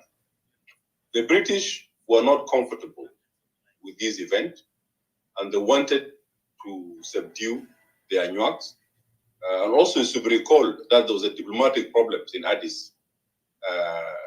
Many of you will remember that Austria, at that time, where they used to produce rifles, what they call Wardia or Wardia rifle, they started purchasing it in high quantity, and Europeans started buying it, especially the American gun merchants Americans, gun dealers, they used to ship these weapons to Djibouti. And these weapons will find themselves to Africa, and especially among the Ethiopians. These are the weapons that Samanyuak got their hands in. So the British, after first the Anuak have defeated the Nuers and using weapons, and the Nuers were using spears and shields. Jackson, your microphone. Jackson, can you mute your mic, please? Jackson. Let me move you down. What's the ambassador? Yeah. So basically, when the King Akwai Wacham defeated the Nuers, the Sudan was under British administration. So they were faced with two problems. One was the retaliation of the Anuaks against the Nuer, and the raids that they did, taking thousands of cattle with them and capturing men and killing some. And the other one was the need to disarm the Anuaks. So they decided to invade Anuak land. The British sent someone called Charles, is a major in the British army. He was sent with a large force up to Akobo. The force was commanded by Major Charles Levison, who was the British commanding officer. But when he reached to the Anuak land, the Anuak fought bravely and managed to defeat the British. Then British decided that they cannot any longer go into the heartland of the Anuak, and decided to establish a police post between Akobo and Bibor, just a small contingent. Lieutenant Colonel, later on in 1920, a British colonel called Charles R.K. Bacon, who took after Charles Levison. He was not able to reach to Anuak land until the death of King Akwai Wacham in 1920. So you could imagine that the British were not able for almost 14 years to reach to the heart of the Anuak kingdom, of the base of the Anuak kingdom, which is Adongo region. So the battle, as I said in conclusion, is a battle that is worth remembering. It's also good to remember the Anuak gallant forces and warriors, not only that they fought for their existence, but it's the fight of the Africans against the colonialism. And we hope that in the modern South Sudan, this will not be a footnote, but will be a history that will be taught to our children in primary schools or even secondary school, so that they could have confidence and to see what their ancestors have done. And there are a lot of stories. You have the stories of the Dinka, Aliap. You have the stories of the Nuer revolutions against the British. You have got the Azandi, especially King Budwe, who fought bravely and he was captured in 1905 and so forth, and later on dying in the battle. So all these are history that we, the people of South Sudan, need to be proud of. And I will encourage you, Brother Edward, that these topics, yes, sometimes good, we have a lot of political topics with us, but I believe history is very important. And we need to have this forum that we have here, this respected forum, highly respected forum, the voice of the people, that should also put time, as you have put it, to listen to the historians. And we bring different tribes. This is how we can build Southern nationalism. This is how we could know about who we are. And this is how you build a nation. Because many Junubin today in this room, they may have not even heard the stories we are telling today. You know, it could be their first time to hear these stories. And these stories are unique. So next time, we also want to hear from other tribes so that we could build our nation and be proud of one another and build a nation based on respect. So I will stop here, Brother Edward. But I can't musahir maakum lena hajib lay shay bitay وبشرب دم ريسه بتاعي الدنيا weekend يعني. شكرا. No, thank you so much, Ambassador, actually for being awake. And also thank you for contributing. You are a great historian, ambassador, politicians, and يعني بالعربي كده زول يعني كشكول مهم جدا. So before we go to Julius, and also to make comment on the point actually requested by Ambassador earlier, let me give let me go back to to the writer or Pap, if you have a comment on what have been said by Ambassador before we move on. Yeah, Edward. Julius, Please. Julius, just come in, okay? Please close your mic, please. Close your mic, Jock. Otherwise, you don't have any patient. Go down. I will move you down. Opap, go ahead. Yeah, okay. Thank you. Ambassador, thank you very much for your contribution. I really appreciate it. Yeah, well, I don't have much to say here. Much to say. Here's the thing here.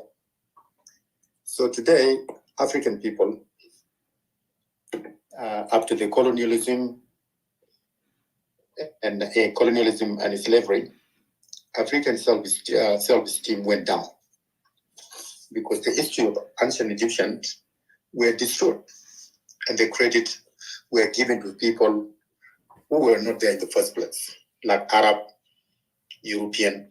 But today, I'm glad all of you are here listening.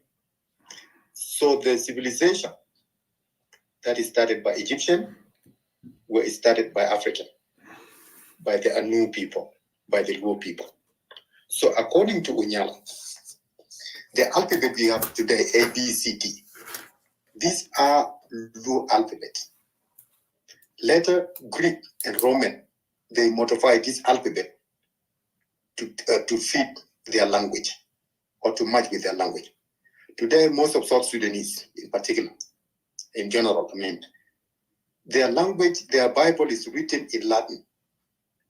That Latin, it is a pure Luo alphabet. What they call now Latin is a pure Luo alphabet. Because they destroyed, they burned the civilization, and what they kept is now what they show us is Latin, but it's ours.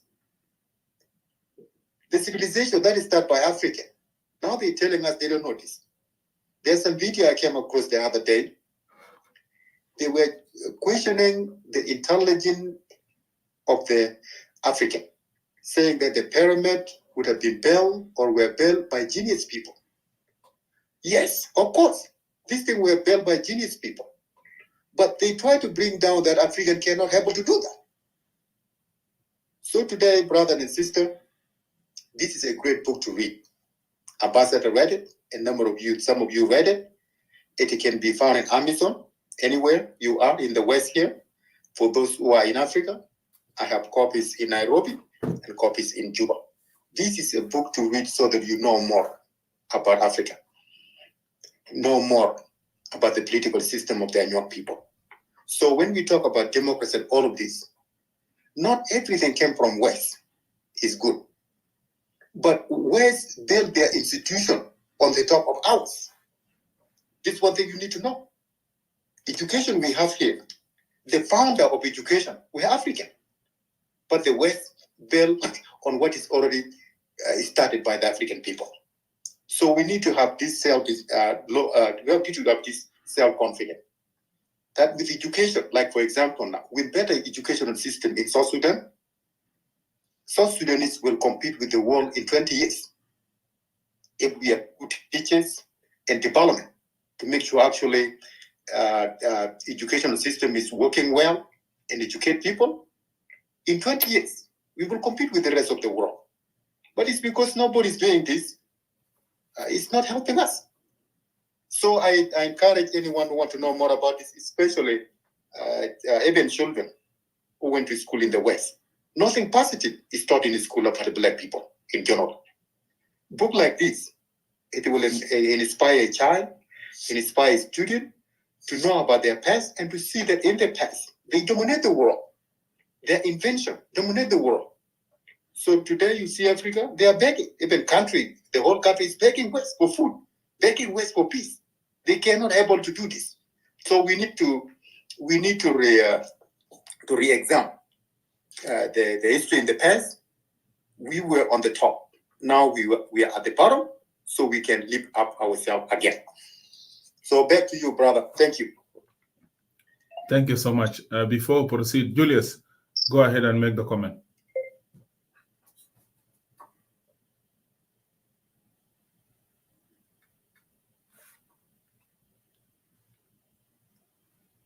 Julius, are you there?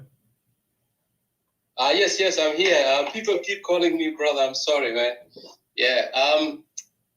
Because I wasn't ready. About Yeah, this, Julius, please take your time. We want you to narrate the linkage that Opap talk about it. There's the contribution of the Luo to the ancient Egyptian civilization. Please, and take your time. Okay, thank you very much. Yeah. When we talk about history of Nile Valley, because people use the term Egyptian, which is incorrect. We talk about history that's a span almost like more than 10,000 years old. So it's not like something started with a dynastic period. So it started with something they call it, like anthropologists, from something called Group A and Group C. That's the beginning. Then after Group A and Group C, then we have something they call it Khartoum civilization. So Khartoum civilization, the first, like the group that they call them as civilizations, because this is when they start writing. So they start writing in a place called Kadaru in northern Bahri. I'm sure those who live in Khartoum, they will know. After Khartoum civilization, that's Fayoum civilization. After that, there's something called Merenda civilization. Then there's one called Jazara after that. Then Maadi civilization, then Tasa, then Badari, then Al Amra. Amra is the last one. Then after that, the guy, when people, the name was corrupted a lot. But the good thing that is, if you go to Cairo Museum, there's something called it, in Arabic, they call it Salayat Mina. And his name is written there in hieroglyph. So his name reads as Nar Mer. So Mer is Mahabba bil Arabic. So Nar, people, many archaeologists, they didn't really agree on, was it a title that was given as a Nar, as in later on they just give title like Reth or Horus, or it was just his first name and Mer was his last name. The name Mina, all this was corrupted by the Greek because they couldn't pronounce. Because by that time, Greek, they just, start learning about Egypt. So, but his name, what is written there is just Nar Mer. You will find it on the top of the Salayat Mina. It's two sides. So that's all it depicted the events that took place because he fought with the king. That was, what they call it Low Egypt or Egypt as we know it today, because Sudan was called Upper Egypt. So he was a king actually of Upper Egypt. So Mary came from south. It's not a modern Egypt as we know it today. So he actually a Sudanese who invaded Egypt and created the first dynasty. So that's a list of all those kings. And Egypt went through a lot of transformations. King Tut died when? King Tut. Nothing called King Tut. Nothing called King Tut. Yeah. I think you meant Tut Ankhamun. But it's not Tut, it's Tut Ankhamun. Although the name was written actually wrong, people read it wrong.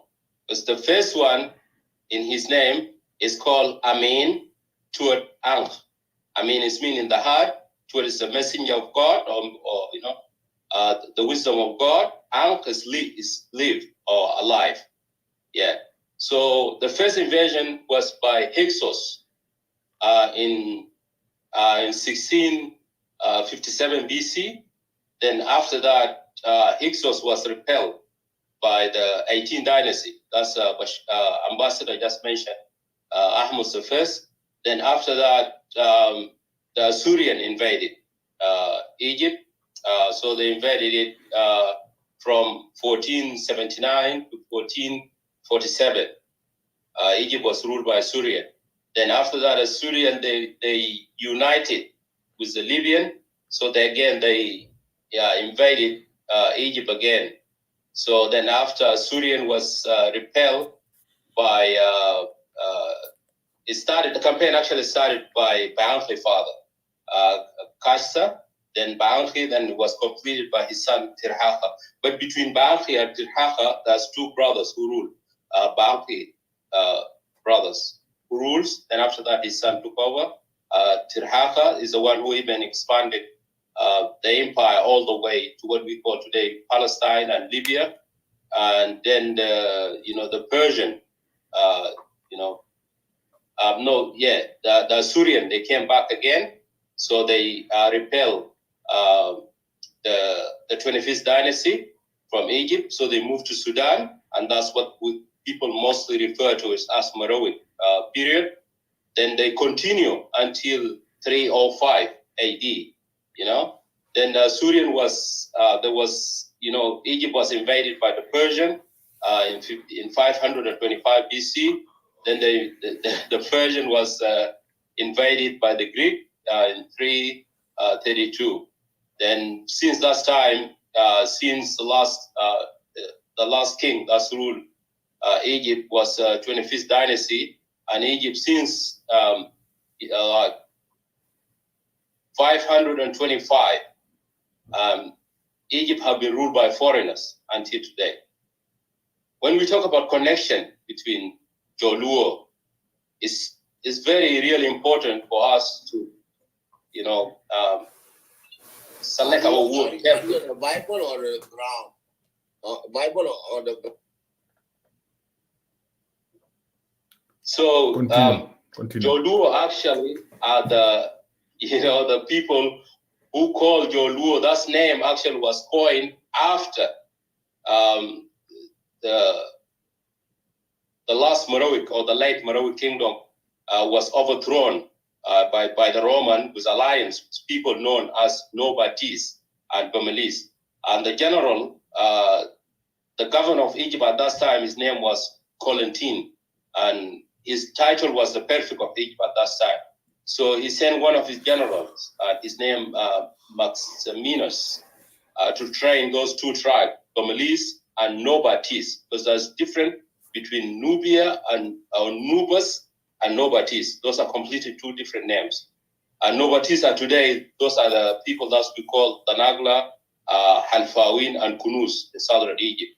Burmese, that's at the bigger, and from them came actually Mahas and Sokot. That's why Mahas and Sokot, they speak a different language. So Joluo was the last people who left the Nile Valley, then they moved south. Yes, ancient Egyptian, if you go back to the names of Egypt, all these names are actually Joluo language, the language we speak today.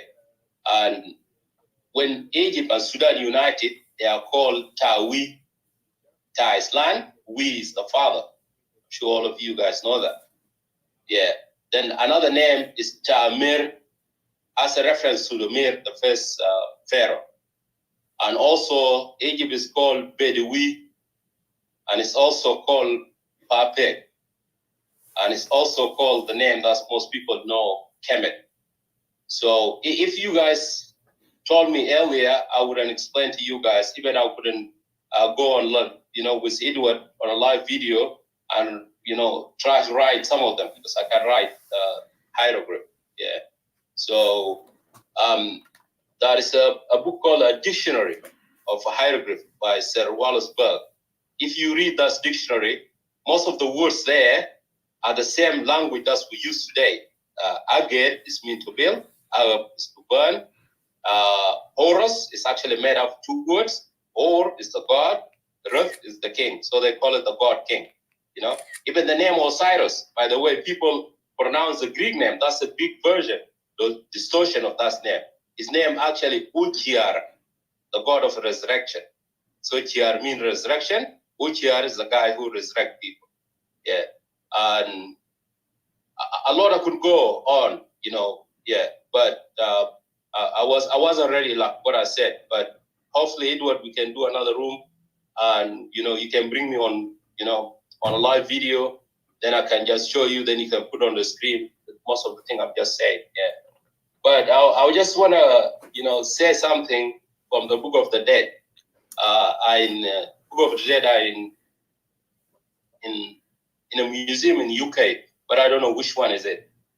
There's a phrase there, because the guy that wrote that book, his name is Anay. He said, Abud Chiang Par, which is mean the son of, yeah, I think Emmanuel can translate that, Abud Chiang Par, yeah. So Yeah, thank you very much. The son has said, yes, which is the book of the dead. This is what is written actually. That's the proper transcript that has been inscribed on it, you know, as Julius is putting it. If you want to prove it, you go and read it, or you just Google it, the book of the dead, and the title will be there.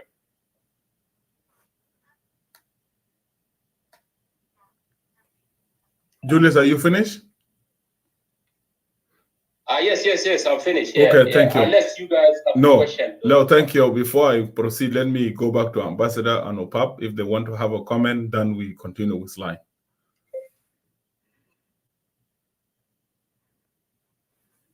Okot, do you have anything to say? No, go ahead. Yeah. Somebody asked about the origin of the Luo and where they come from. And I said I will refer you. But you guys were in a history lecture. There's a man called, is the Italian priest, it's called Carazzalora. Carazzalora, as I said earlier, he wrote the book called The Luo, especially part 2, in 1951. So Carazzalora, I will write it there on the chat so that many of you who want to go and read his 2 volumes, the first volume on the Luo and the chapter Luo part 2. It talks that the origin of the Luo is actually in a place called Atwot, as I said earlier. Atwot now is actually 50 miles further from Bek. That is the corridor of the Luo civilization itself, the origin where they originated from. But where have they come from? This is what Julius have said. This could have been after they have departed from Egypt, came and settled there. But what is important also, because somebody was talking about Bible earlier and the reference to the Luos in the Bible, and I want you guys to be patient with us. There's a man called Dr. Trenzi Okelo Pitu. Dr. Trenzi Okelo Pitu. He wrote an article under the title Luo Origin of Civilization towards a positive identification of the ancient Ethio-Pi-Anu people. Now, what does Brother Peter Okelo has to say about the origin of the Luo? According to his discussion and central to his thesis, is reference reference to Genesis chapter 9, verses 18. Now, you know, when you are trying to support an argument, it is always good to read the Bible, if you have it, so that you'll understand where we come from. Because there are names, if this is the history of the Jew, these ancient names that you have in the Bible are not today names of the modern Jew that you know. And let me read what chapter 9, verse 18 of the Genesis says. It's talking actually about the sons of the Noah. You guys know all the story of Noah and the ark. It says, and I quote, the sons of Noah who came out of the ark there were 3 sons. Shem, Ham. According to him, Ham is actually lamb. But because the Greeks could not pronounce it lamb, they put Ham. So the 3 sons were Shem, Ham, and Jalpat. Okay. Now he says, Ham being the father of Canaan. The 3 were the sons, were Noah's sons, and from this the whole world was people. So the 3 sons that went to the ark with Noah were Sham, Ham, and Sham, Ham, and Japheth. Now Japheth became the father of Canaan. Therefore, if we follow what Dr. Okello is discussing and the logic of the Bible, we can deduce the following genealogy of the great Luo and the ancestral link to Noah of the Bible. And this is what he says. Noah begot Sham. And you have also Luo, you have Cham. Both Luos, be it Anyuak or Cholo or Achuli, they have Cham. The name Cham, we have it. So I'm not inventing this. So if you have the Bible, please open. It says Noah begot Sham, and Sham begot Apreshad, and Apreshad begot Shala, and Shala begot Ibir. To Ibir were born two sons. The first was called Peleg. Peleg. And I think you have these names now among the Luo, and I think you have also a lady named called Peleg Matthew. Many of you may know her. So Peleg is also a common Luo name. And the second was called Juom Atang. This is in your Bible, please. This is not what Ajawin is inventing. I'm not inventing anything new. I'm just quoting what the Bible says. And if somebody may do as a service, just open Genesis chapter 8, verses 18. So they are the sons. Ibir were born two sons. The first was called Peleg, and the second was called Juom Atang. Now, Juom Atang fathered 13 sons. Among them is Obal. I think the Achuli and the Luo and the Anyuak, they do have it. Obal and Opir. Obal and Opir are common names found and used by the Luo race to this day. You go to Kisumu, you'll find name people call Opir, people call Obal. They are there, even in Anyuak, I think. I may be corrected by my brother Opal. Okay. Now, furthermore, this is our brother Okello arguing. It could be conversely said that either from Obal or Opir, the man called Luo was born. Now, the Luo begot many sons with his wife, Adu, or what we call Nyadiangadu in Cholo. In Cholo culture, for example, men are sometimes called after their mothers. It's kind of a pride. For example, you have Red Nyadwai. You have, for example, Red Nyadwai. Red Nyadwai is also a son of Red Tugo and his wife Adwai. You have also Red Kudip. They used to know him as Nyaba, and Red Okun. The son of Red Okun and Abba, who is their mom. So in a nutshell, this was what our brother Okello was talking in terms of the names and the origin, linking, if you want to look at the Bible. But the irony is, until today, the Jews that we have in Israel, I don't think they have the names of the ancient ones that we have, even in their own Bible, what we call it Torah. Opir, for example, I don't think you can find a Jewish now called Opir or called Obal. But ironically, you have a Luo that could be called Opir and could be called Obal and could be called Peleg. Thank you, Ida.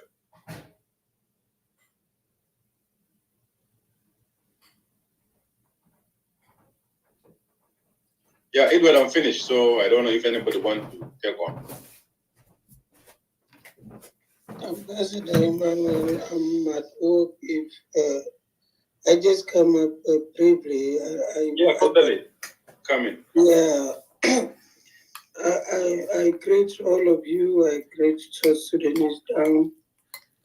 Actually, recently become interested for me to go deeper as a spiritual person and connect a lot of things that we hear in our society, and like we ignore them. And I find out because our mind are the mind of those who was taught like you are nobody, And as I'm talking to you now, sometimes I like becoming emotional because we as a people, I find out we were wrong.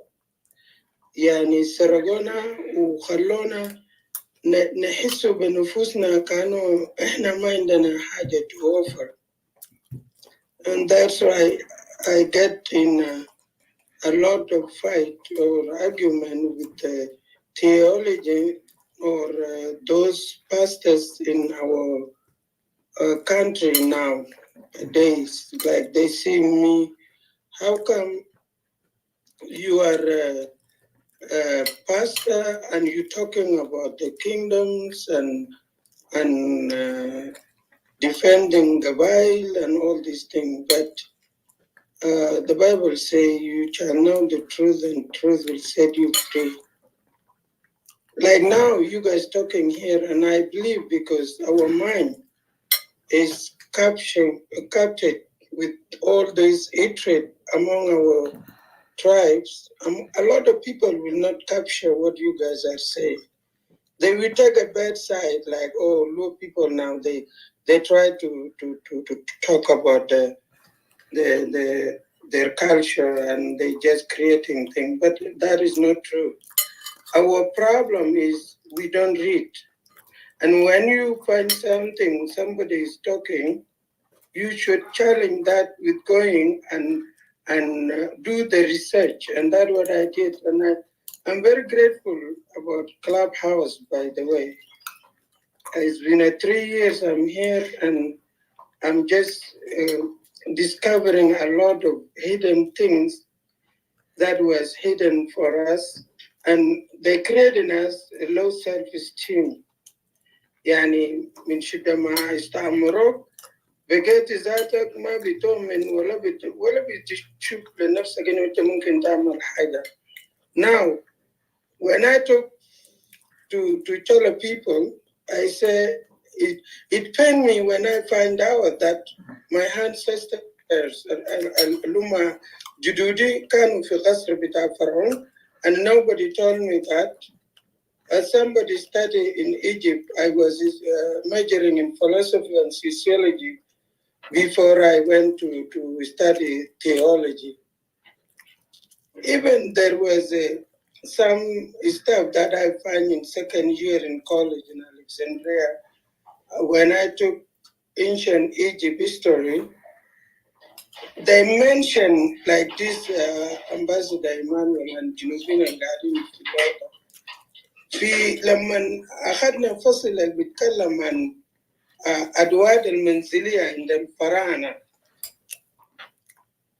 قالوا الزخرفة في فخار بتاعهم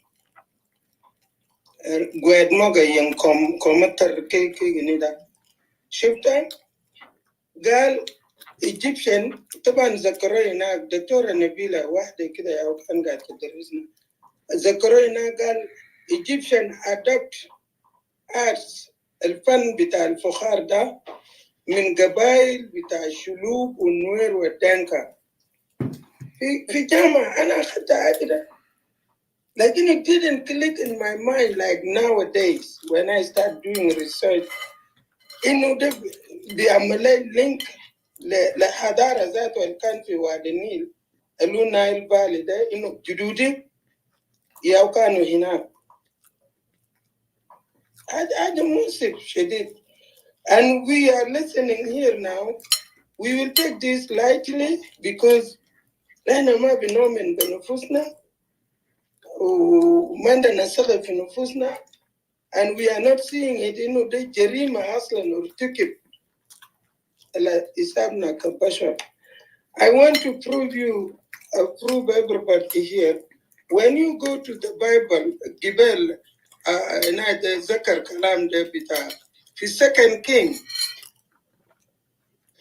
قال زول جاء أنقذ الملوك بتاع إسرائيل في أورشليم والفي يهوذا ده كان ملك ترحاجة عشان كان ملك بتاع سوريا عمل إيثار في إسرائيل وحدد ناس قال ربنا قام استخدم ملك عمل ضعف في الجنوب جاي من السودان ملك بتاع نوبة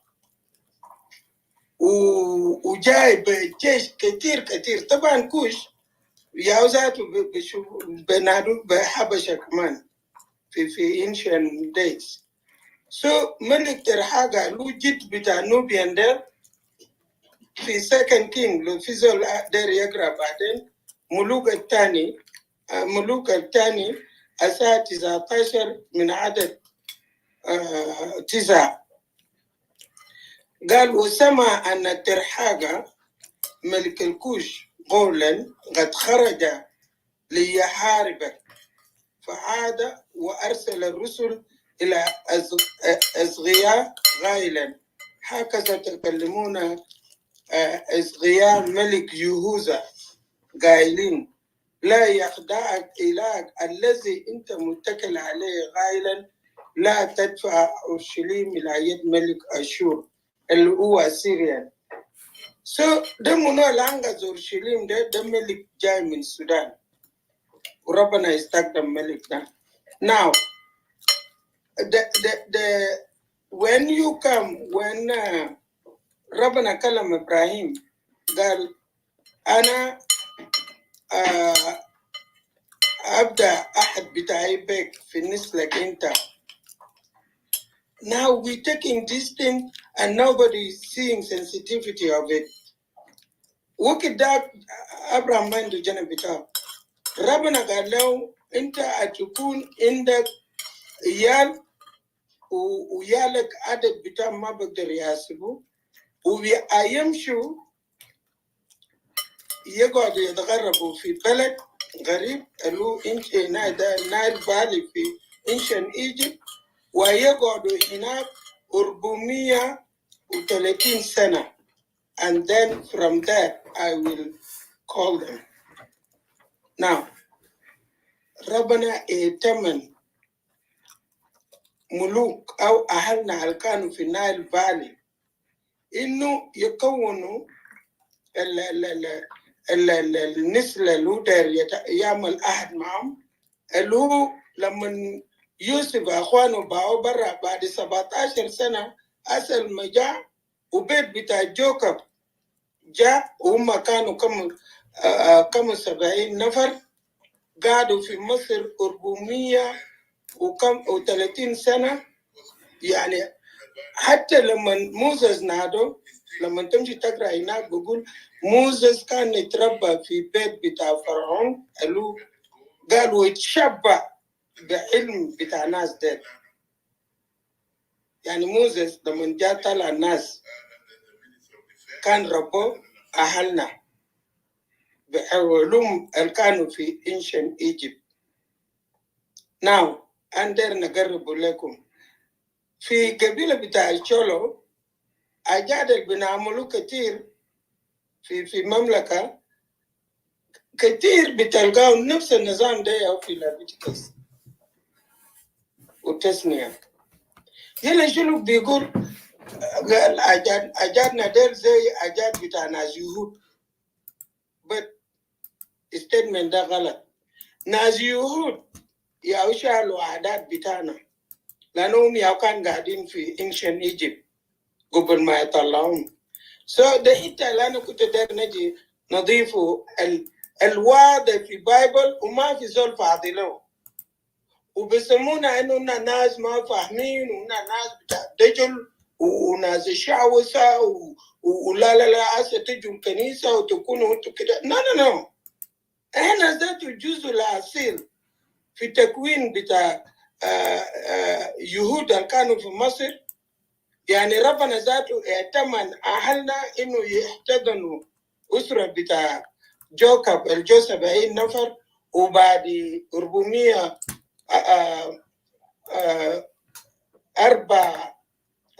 سنة يا 400 years طلعوا لما موسى طلعوا كانوا 2 مليون ونص. طبعا انت هتقراه وكالعادة عشان حسسوك ان انت ولسه انت هتشوفه بس زي قصة، لكن دي جريمة، دي جريمة ارتكب ضدك، ويجيبوا لك هذا الباكج بتاع انجيل ده وانت تقراه وتقعد تجوط دير تشوف جنوبين كانوا هم الناس ما فاهمين. احنا يا واسيات بتاع الدنيا ده. ربنا نفسه ذاته تمن اهلنا انه يحتضنوا اسره العسى اللي في اسرائيل ده. So wake up, judge yourself, and go and do the research. ما دخلوك مدرسة ساكت إنه لما تسمع حاجة تشيلوا وتعملوا معترات اللي انتم متعودين لهم. ده زمن العاي زول فينا يفتش حقيقة بنفسه عشان ترجع الثقة بتاعك المحزوز ده. وكان انت انسان محزوز دائما انه انت ما عندك ثقة بنفسك, you cannot do anything. That's why we are suffering for no reason. Like sometimes I say we are suffering by choice because we know the truth, and instead for us to sit down and reason, we are just still going in dark, even beginners ذات مجردين من الإنسانية. ما إنه كنا الناس عشان الإنسانية فينا ربنا يتمنى إنه نحتضن أسرة اللي هو عمل أحد معه. ده وران كنت داير أعمله يا أمباسدا وجنوبين القاعدين جوا هنا أوعوا وخلوا الجوطة الكثير ده وفتشوا الكتب, لأنه ربنا قال هلك الشعب اللي عدم المعرفة. لما ما تعرف حاجة you cannot do anything, لأنه فاقد شيء لا يعطيه. Thank you so much and good night, and I will get down. I will be listening because it pains me when people listening about the truth. ده ما حاجات زي إيمانويل قاعد يتكلم قال في ناس هسه بيتعقدوا لما تقول ده ما كلام أبوبات. يا كلامك صح, لأنه أبوبات لما يحكوا حاجاتهم بس بيشيلهم وما في زول بيشيلوا بجدية. لكن زي ما أنا هسه فتحت قدامكم بايبل, الكل زول هسه قاعد يشوف نفسه I'm spiritual and أنا يا superior and other people, but link your Bible with yourself and find the truth عشان تحرر ناسك وقول بتام الكتبوا لهم. Thank you so much and God bless you and God bless Sudan and South Sudan and Africa. Yeah, thank you. Yeah, thank you. Thank you. Thank you, Pastor Nyateling. Thank you for the contribution. وأنا هنا هنستمر, وبرضه أنا داير أقول للناس إن الحلقة الجاية لقدام أنا صديق فوقه أمباسادور إيمانويل وجوليوس يجي يتكلموا مزيد عن تاريخ بتاع تشولو واللغة in details. شكرا جزيلا. أنا ما راح أجيب ناس تاني فوق because الزمن, وبكرة عندنا حلقة, وبرضه عشان السفير ندي فرصة. كنا ندي فرصة لجاكسون. جاكسون, are you there? Jackson. Okay. أنا قاعد yes. هسه أنا قربت أنزل التاير, تفضل. أنا أقدر أشكركم كلكم. أمباسادور إيمانويل وباب, بعدين جيرميا ونياتلينج, وبعدين كل الناس اللي قاعدين في المنصة. أنا يعني مشكور جدا و really glad to be on this برنامج ده. حاضروا حاجة يعني ممتاز جدا, وكمان سمعت كثير من أخونا وباب. أنا بس داير أعلق على حاجات بسيط. أول حاجة أنا داير أقول نادا كونا نادا أتنكو نزل نادا بقولوا منو ده بس وكان معنا دي قبل شوية. إيمانويل وبعدين وباب وبعدين أخوان التانيين. أنا داير منهم يعني يكون عندهم لينك مع الأفريكان أمريكانز. إنه برنامج له هسه في واحد له اسمه أنتوني براودا, له قريب 30 سنة ولا 40 سنة, بمشي كل مرة في إيجيبت, بمشي نادي بتابو البرنامج بتاع African نادي البرنامج التحريك بتاع الأفارقة ده المصريين والأوروبيين دايرين يزوروا إنه كيف عشان نقدر تنستور the history بتاع أفارقة. فمن يعني اشتغلوا شغل كتير، فالناس اللي ما قدرنا ناس يفتشوهم ويكلموا معهم يروم ذاته الحقيقة بتاعنا شنو ده، لو التحريك بتاعنا شنو، يعني ما نقدر نوصل البرنامج بتاعنا قدام، لأنه البرنامج بتاعنا بيكون بس يعني لافي within us here، لكن في حاجات كتير ماشي.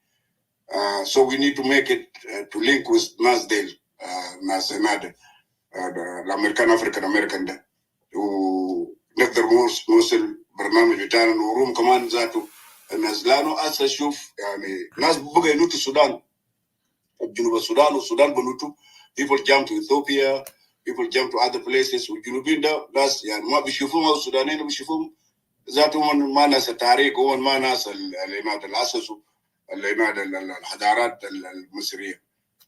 So my point is that we need to link ourselves with those people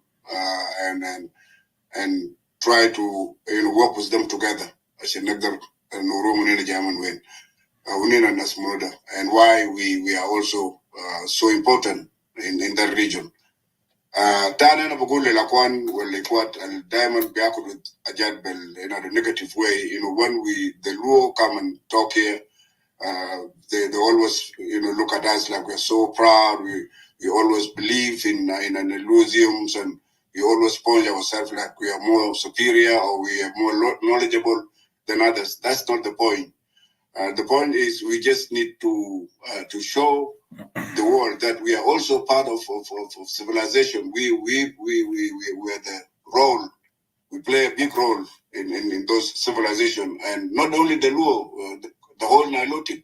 So if you also know about the role that you have played, if you are a Nuer or a Dinka or any Nilotic that knows that they have played a very big role in our ancient civilization, which is Egyptian ancient civilization, it's also good that, and I hope next time, make it open. Let Nuer join in, let James join in. Let also one of the Nani Luo to join in, so the debate can go very well, because most of the time the quote is wrong, that we always come and talk about Luo, and we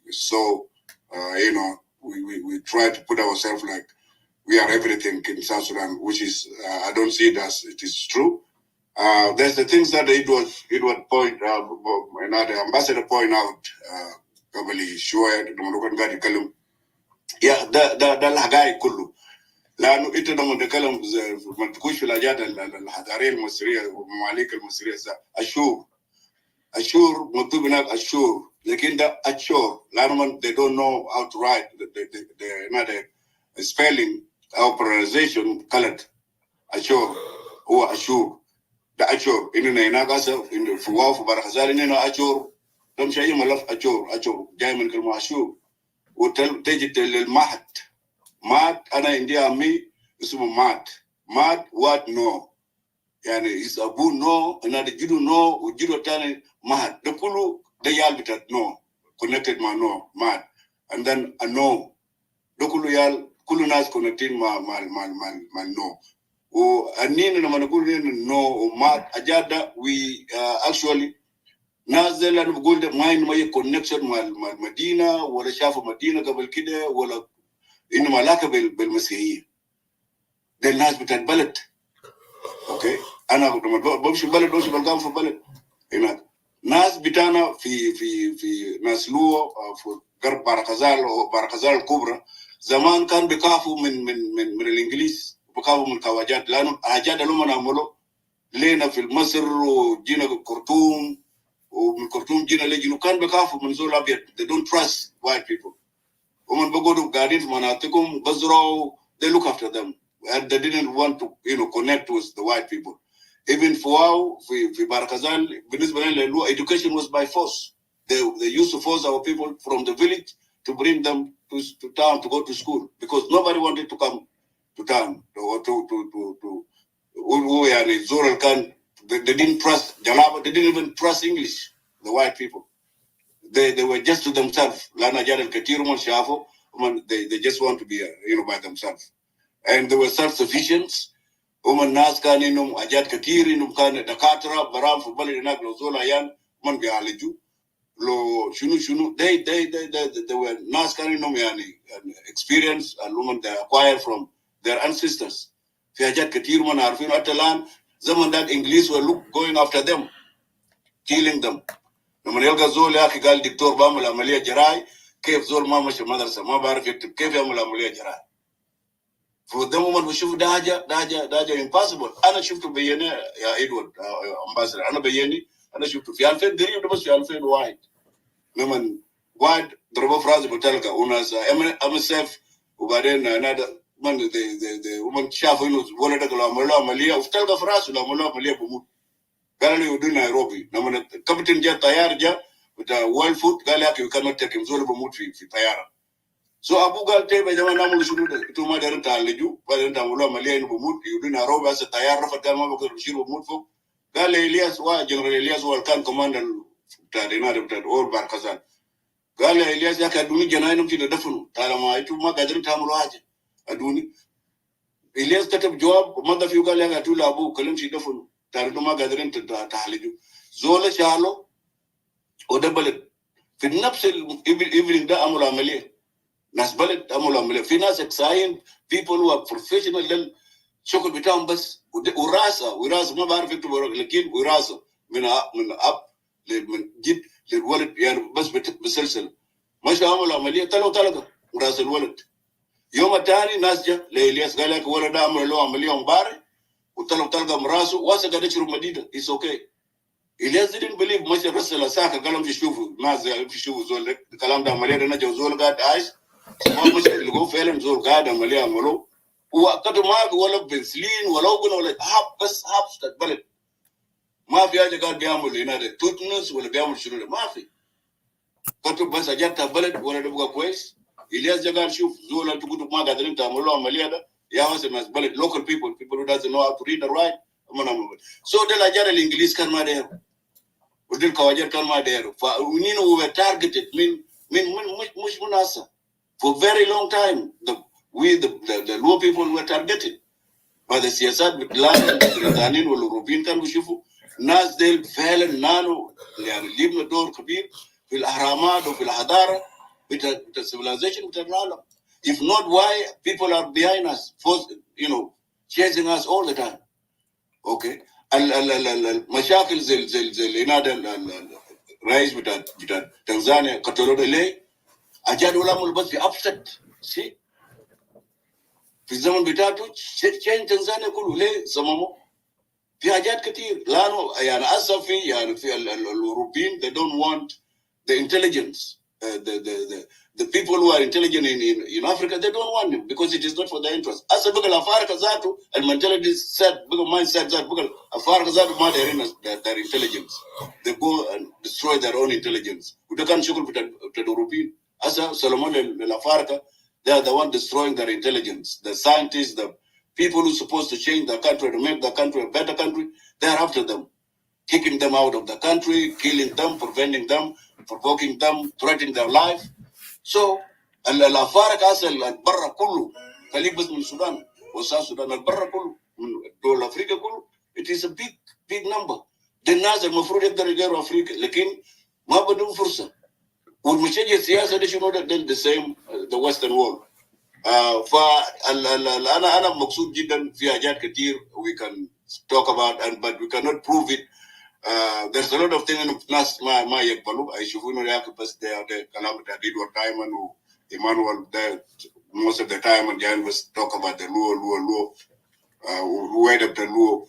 So inshallah مرة الجاي make it يا إدوارد جيب نادي زول منه وكاليزول يكلم عن النار بتاعته is part what they knows about himself. وما يكون مناقشة ساكا شوي وبتاع إنه مشاكل وبتاع صراع إنه لا ده داري ولا ده يقول كلام بتاع لزولتان أسمع كلامي if you convince with كلامي كويس if you're not convinced كمان ده كلام بتاعتي ما يكون مشاكل وما يكون كلام بتاعتي أبو بات زين هنا ده ambassador بقوله فشكرا شكرا شكرا. بس انا داري ambassador or Papa, you need to look for those African Americans. They are doing a very good job. We know that to relat Egypt Atalan lisa they do relat every year Egypt. وأصلا داير نفتح السودان كان بس عشان أصل مشاكل بتاع السودان ده يعني لكن if we are not there, there's people who are ready عشان يعملوا هنا ازاي في حاجات دي بكروش بأي حاجة في ناس جاهزين يعني حقيقة ذاته يطلعوا حاجة تاني. ف we need to be there all the time. شكرا. Thank you so much. موضوع بتاع انه نجيب ناس فوق قاعدين نفتح يد وطبعا هنا ما نربط زول في الرقبة نقول له لازم تيجي فوق وتناقش. It is an intellectual long discussion. وفي ناس ما عندهم معلومات, so we are not going to force them to come up. So thank you. Ring, go ahead. Oh, thank you so much, engineer. Greeting everyone. Thank you so much for the topic for this book. First of all, I have a few questions, but let me just make a quick comment. Absolutely, because this is about book. It's about history. It doesn't need a debate that people come and debate. It's about this tribe or the other tribe. It's not. I don't think it's logic. It's the richness of this topic is that it started as a book, and then turned out to be history, and then it also has some theology on it. So it's fascinating a lot. So we don't know about ourselves. I know a lot about Quraysh in Jazira al-Arabia, more than I know about like history was told about Anuak people. So we, like Sister Nyatili said it rightly, that we people who were robbed by our identity, we rob ourselves. That's why sometimes when you talk about history or something, can create some unnecessary tension or stuff like that, because we have to be told about ourselves. But my regret is that those kings who were there early on, if they move and use that central power, we could have maybe some sort of statehood early on. But because it didn't happen that way, that's why we are still now in this situation. So my question to the author is, what is the origin of word Anuak? What is the origin of word Anuak?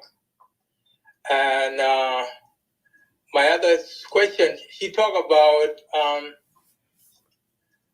the kids who found strangers in the river, and they was brought by, and then people went and brought him home, and then later he became a father. He became a father of the king daughter. So I need to explain that a little bit in terms of literacy, how that meant, because it was very. I couldn't comprehend more, but because he's the author, maybe he can explain a little bit more. And the last question is, he talked about the two kings who were he said in Africa, like one king in Ethiopia and then Anuak king. who waged a battle against the British or the white people. But I also can recall that there was a King Shaka in South Africa, who was a Zulu, who was called the Napoleon of Africa. So I don't know whether he also made some research on that king. So I will yield the mic back. Thank you, Engineer Edwin. Yeah, thank you so much. Thank you, Colonel Ring. Sir Bob, are you there? Yeah, go Yes, ahead. Yes, okay. you can. Thank you. Okay, thank you, Brother Job. Thank you very much for your question. His brother Ring, yeah, Ring, thank you. Oh, Brother Ring, okay, let me comment on what our brother Jackson said earlier. Actually, I'm trying to make connection regarding the book. Last year, I had interview with one of the British anchor from his radio. He's a Black British. I appear on his Black author webinar 3 times. First, I was invited as a guest, and I spoke on the show as an author. What I learned from Black author webinar is this: Black people in general, not African alone, they have written fewer books about themselves. Black people in general, not just South Sudan, South African in particular, they have fewer books written for themselves by themselves. So that means we Black in general, we have less knowledge about ourselves. But people who wrote more about us were foreigners, usually European and others. That means the perception about us, that is these are the books we use to educate ourselves, we read, and that's what influenced us. They injected some information into those books where when we read this, we see ourselves like we are not in the history. So during the colonialism, for example, and the discovery, what the Europeans say discovered, they discovered it, like for example, here in the US. When Columbus came in this country, there were already people in Americas. But Europeans do not count people who are not white. Anytime European step in another continent, in another country, another nation, another land, the history of that country is start with them. They said, if it is not written, it's not done. So that's how they change the perception of the people. Before them, there was no history. They came to this land, now the history of that country started with them. That's how they change the perception of people based on written documents. So now I start, when I had interview with him, he was wondering how come this history was not known. I never heard about this. He's highly educated. He said he authored 2 books. He said, I never heard about this. I never heard of origin civilization. It started by African, and also these people called Anuak, who defeated the British. I never heard of this. I told them that anything positive in African history, they were buried down. I mentioned earlier that the British, they built a monument to commemorate British soldiers who were killed in Khartoum, but they could not do for the same British army who were killed in the Battle of Juom, because they don't want the victory of the Anuak to be known. So now I'm trying to get a connection so that I can have a connection with African American who are doing this. Brother Jackson, if you can help me. And I also am working on with some of the with one of the publishers here in the US, and they already they are now working to create website where my book can be promoted. They read the book and they are very interesting to know this. So now they are building a website and they try to promote this now in the US so that this book can get to many people to read it. That's the step where I am right now. And also, if you have connection with those African Americans, please help me so I can introduce my book to them and then have connection with them as well. Okay, I'm coming to the question of our brother here. The first question was, what is the origin name of Anuak? Anuak, the meaning of Anuak in simple terms, is sharing. is a communal society where they share things. It's egalitarian. So they share a lot of things. That's what they call Anywa. So wood, Anywa is sharing. So that's the meaning of Anywa means sharing. So here you said I mentioned 2 African kings. They are different here. In the whole continent of Africa, there were only 2 countries, according to the historian written before, but now it's different because you read my book or you heard from me. There were only 2 countries in Africa that were not colonized. Ethiopia is one, and Liberia. But the way is different. Liberian, those are the former slaves who were taken from the US during President James Monroe. Taken back from the US, back to Africa. So during colonialism, they adopt the same system that Americans get their independence. They pretend like they are already independent. So Britain knew also these people were taken care of by the American, so they were not colonized. So they were left alone. So coming to the Ethiopia, why it was not colonized, and why I compare the Ethiopian king with the New king also. During Menelik II, he fought with Italian and defeated Italian at the Battle of Adwa in 1896. That was the first time European was defeated in the battlefield by African. So the second time Italian came, it was in 1936.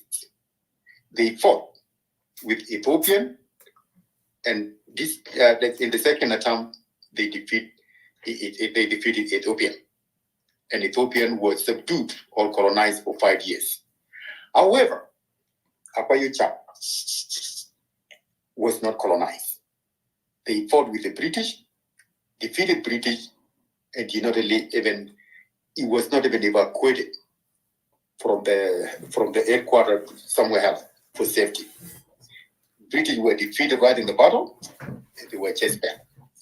So in African history, Ethiopian kings, Menelik, Haile Selassie, and King Akwa were the ones who fought with Europeans using the same weapon as European. So this is a huge difference, because other Africans, they fought with the spears, but these 2 African leaders, they fought with European using modern weapon, not spears. That's the difference. Thank you, brother.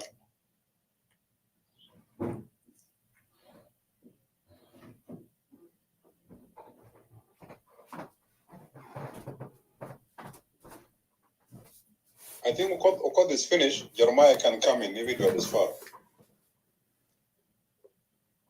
Okay. Thank you, Ambassador.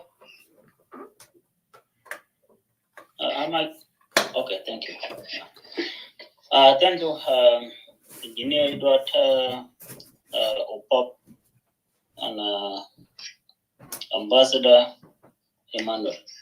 Yeah, this topic is very good. And the reason I came here, I want to, because it is a history, like the author started history of Anyok and Cholo and the rest of the Luo, even though it did not capture the entire Luo. I would like to find out from the author, in Cholo,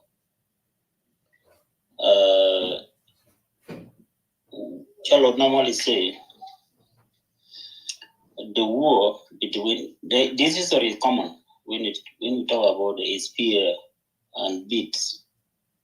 We were the ones separated Luos. It is common among Luo tribes. When I was in Uganda, I heard the same thing from Uganda Luo. And in Cholo, sometimes like that, but the 2 historical link of the conflict between Anyuaga and Cholo. Cholo said the war battle people fought with the Nyok, they normally call it a link bello conflicts. So I would like you to talk about bello, if you know about the bello conflict between Nyok and Cholo. That is one question. The second question is about the beat, which was followed by the baby of the child of Nyeka. And in Cholo, Cholo used to say it was not just normal beat. It was the beat called by Nyok Dimui. And Dimui in Nyok, it is equivalent to cow. So I would like you also to elaborate on that. And then something with I want to say something about Lima Triangle. I was Eastern Equatoria on the side of Mrankapi. From there, Lima Triangle is between three countries, South Sudan, Ethiopia, and Kenya. And you said the name is named after Anywa king. But in another history, it been said name Limo is in Dingdinga language. And Dingdinga, these are people in Eastern Equatoria. And what I know about that triangle, it is like disputed area. And South Sudan now, it has no border. Border demarcation between South Sudan and other countries is not like the way it is in the neighboring countries. So, Anyuak is not in those areas now. And we said it was belonged to that king of Anyuak. And when I was in Ethiopia, in Etang and Dimo and Pimida, Anyuak was very far from that side. Was very far. And I was in one of the Anyuak area called Odiek. We left Gilo to Peshala, and then we came back to Peshala. Then from Peshala, we went to a place called Jebel Rat, and then between Peshala and Jebel Rat, there is a village there called Odiek. So, according to what I understood, what do you explain? Anyuak was having a very large land, and Ethiopia it is like 11 region, 12 region. And you said 11 region of Ethiopia were belong to Anyuak those days. And even if without including those one, I would like to say that I saw Anyuak land. Anyuak has very big land, very, very big land, according to what I saw. Because if you move from Malakal up to Itam, it was many days. And then you move from Itam, going to Dimo or to Penido. And then you go from there to Akoba, then to Peshala. It was already a lot, and Anyuak has more land. And also, you can write what I am saying, then you can elaborate on them. And there is a part of the history in Shalo. They said one of the kings of Shalo was killed by Anyuak, and then people fought in a place called Anagdia. So there are two conflicts between Shalo and Anyuak: Belo conflicts and Anagdia conflicts. And Anagdia conflict came as a result of one of the or in Shuluk, when someone or when a person is not yet a king, but is already selected to be a king, we normally call him or. And that or, there was an or who was about to become a king. And then he crosses over the river, going to a new guy who used to, he was a blacksmith. He used to make a spear there. He went to him, and then he told that a young guy, blacksmith, can you make my spear? The spear was made, and then he shaped the spear, said, no, it's not sharp. He gave it back to him again, and blacksmith worked on it, gave it back to the war again, and then he said, no, it's still not sharp. Then he gave back. Then that guy said, no, what do you want really to kill with this spear? So he killed the king, and that one of the conflicts between Cholo and Anyuak. And for me, my clans, I am from all clans, were from a descendant of King Duwad of Cholo. And in that conflict, according to history in the Cholo kingdom, four of King Duwad children were killed in that conflict. And then in Cholo,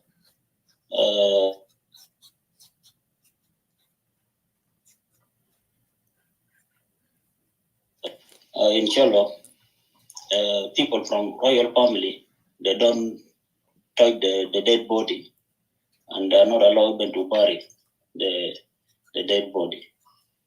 So this is one of the rule of the kingdom. But it happened after the four children of the war were killed by the Anyuak. Now, no one was burying them. They remain, or they went and buried those one, and then from there, we were never been included in a kingdomship leadership. From that conflict up to now, our family has been isolated because they touch the dead body, they kill, they bury their own people. So these are the few things which made me really to find out from you. And in general, when you talk about Sudanese, we, the people of South Sudan, we are really historical people. There was a white man, group of white people, I asked them in a church. They were preaching, everything was about Israel. Then I said, can you open Isaiah chapter 18? And then it was opened. Then I told them, can one of you read it? Then it was read. They read, showed them specific verses. And then, after reading it, I asked him, whom do you think God was talking about? Which nationalities? Then they said this was about Israelis, about Jews. Then I said, we in Africa, we normally say it is about the people of South Sudan. And why? Because of the description. That it seems, because it said, let me read it here. At that times, gift will be brought to the Lord Almighty, from a people tall and smooth skin, from a people feared far and wide, an aggressive nation of strange speech, whose land is divided by rivers. So I told them we normally believe we are the people of South Sudan in particular, because this description, tall is most skin, land divided by the rivers, it is ours. So this is, they said now, this is about Israel. And that is why it is very encouraging for me to say, let us come up. We are there in the Bible, we are there in the history of the world. Like in the Bible also, some of the people mentioned before, the previous speakers, there is something written, there was an official from the Sudanese in the office of the king. It is there in the Bible. Who were those Christians those days? And then it said the Sudanese, they were very, very wild people. They used to kill people in the desert between Northern Sudan and the Middle East. So that is there. But it is good, as Ambassador said, let any tribes, anyone, I've been seeing that many tribes, they talk about themselves in social media. They wrote a book. So we already started now with the law, and let us know really who we are. Like there was a book I read in Kenya before. That book is written Land of Kenya. The Land of Kenya, it captures all tribes of Kenya. It is called the Land of Kenya. It is the formation of Kenya. And then I got when the law came from there in that one. So for the writers, it is good to look at something like that. Our country is busy now fighting itself for the political matters, but we are leaving some of the very important things outside. And then there is a book also talking, it is good, I am referring it to identify some of the tribes from South Sudan who came from West Africa. There is a book written, History of West Africa. Some years back, I've been reading it. Yeah, Jeremiah, try to summarize because I'm running out of time. Huh? We can leave other stuff for next time. Thank you. Okay, thank you. So in that book, the tribes been really stated clearly that they came from West Africa. Should anyone find out, go on Google or read that book, you can find that one. So this is what I would like to share with you here, and might also answer some of the questions I put there. Thank you very much, and the rest. Yeah, thank you so much, General. Thank you. Bob, go ahead.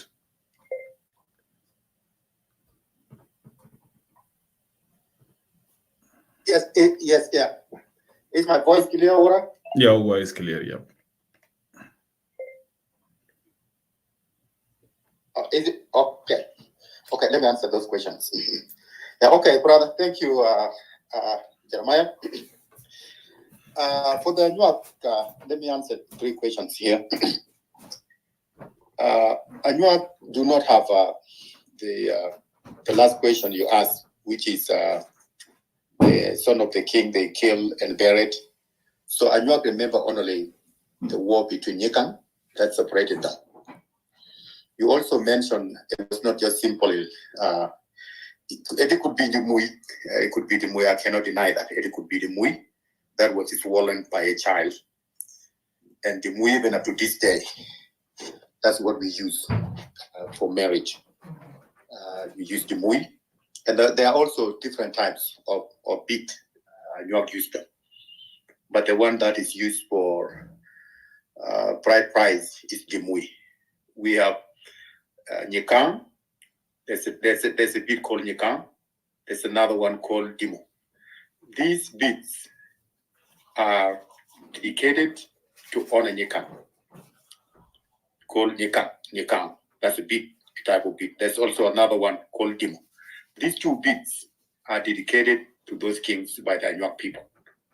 But the Mui is used for bride price. When you marry, then you have to pay the Mui to the brothers, to the in-laws. Coming to the question of Ulimi Triangle, how come it's named after Anuak in the location? As I mentioned from the beginning, Anuak was a country. It bordered with Ethiopia, and on the other side, it bordered with Chulu. So on the Ethiopian side, there was a mountain, Anuak called Kiawoki. So when Udiel and Oromo met, Oromo was already in Anuak land. And that border between Oromo and Anuak Anyuak call it Kiawakiri, which means our border with the Ethiopian is a mountain. Kiaw is a border, mountain is Kiri. So the border between Anyuak and Ethiopian is called Kiawakiri. And that mountain is called in English Ethiopian Incorment.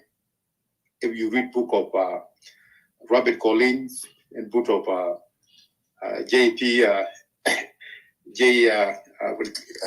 Eden Pritchard, so they talk about this.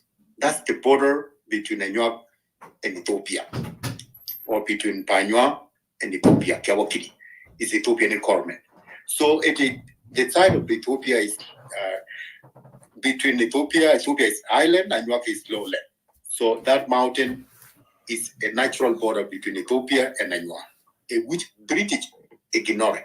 So let me come to this now so things can make clear to the listener.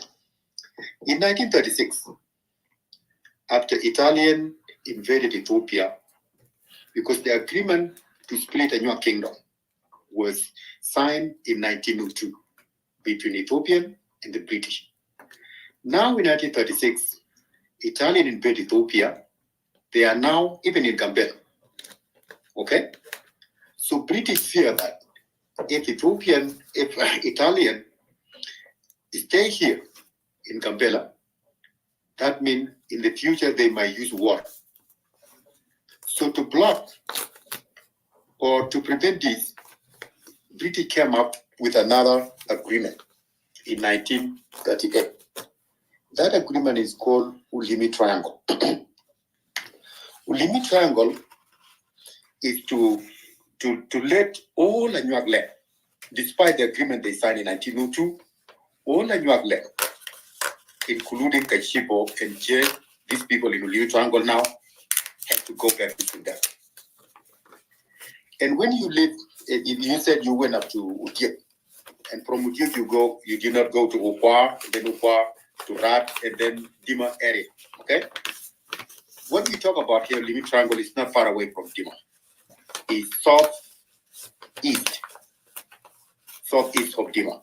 So Anyuak from Udiep and Okwa and the rest, Tari, they border with Kashibo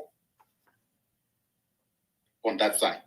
From Kashibo, border with Nyangatom. Then from other side, now east of Dima, Anyuak border with a tribe called Bulia. And then Bulia on the other side, they border with a tribe called Chukchuba. So when you go further up to Chukchuba and other side with Kashibo border with Nyamatom. Nyamatom, these people, some of them are also in South Sudan. Nyamatom and Toposa, according to them, I listened to them one time, they were talking how Nyamatom in Ethiopia, in South Sudan, they are called Toposa.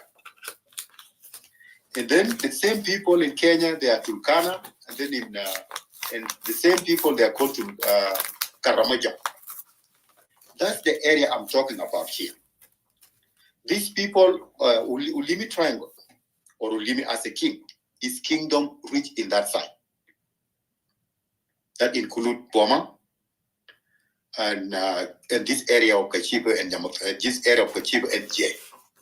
Jay border with Anyuak. There was no Murle between Anyuak and Jay before. So Jay border with Anyuak. They are part of Ulimi Triangle. So for some people, it's something strange, but for Anyuak, they have communication with these people, and these people, they were under King Ulimi.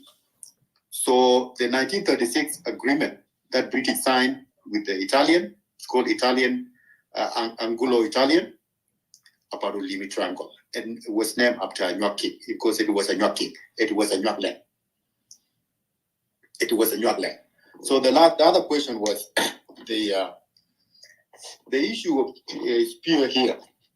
As I did my research, I found that the narrative of killing a child to get a spear, the same story is repeated itself among the Luo communities. Like, for example, the issue of a spear and killing a child, in actually the history, or in general, the message or the history is the same, but the actors are different.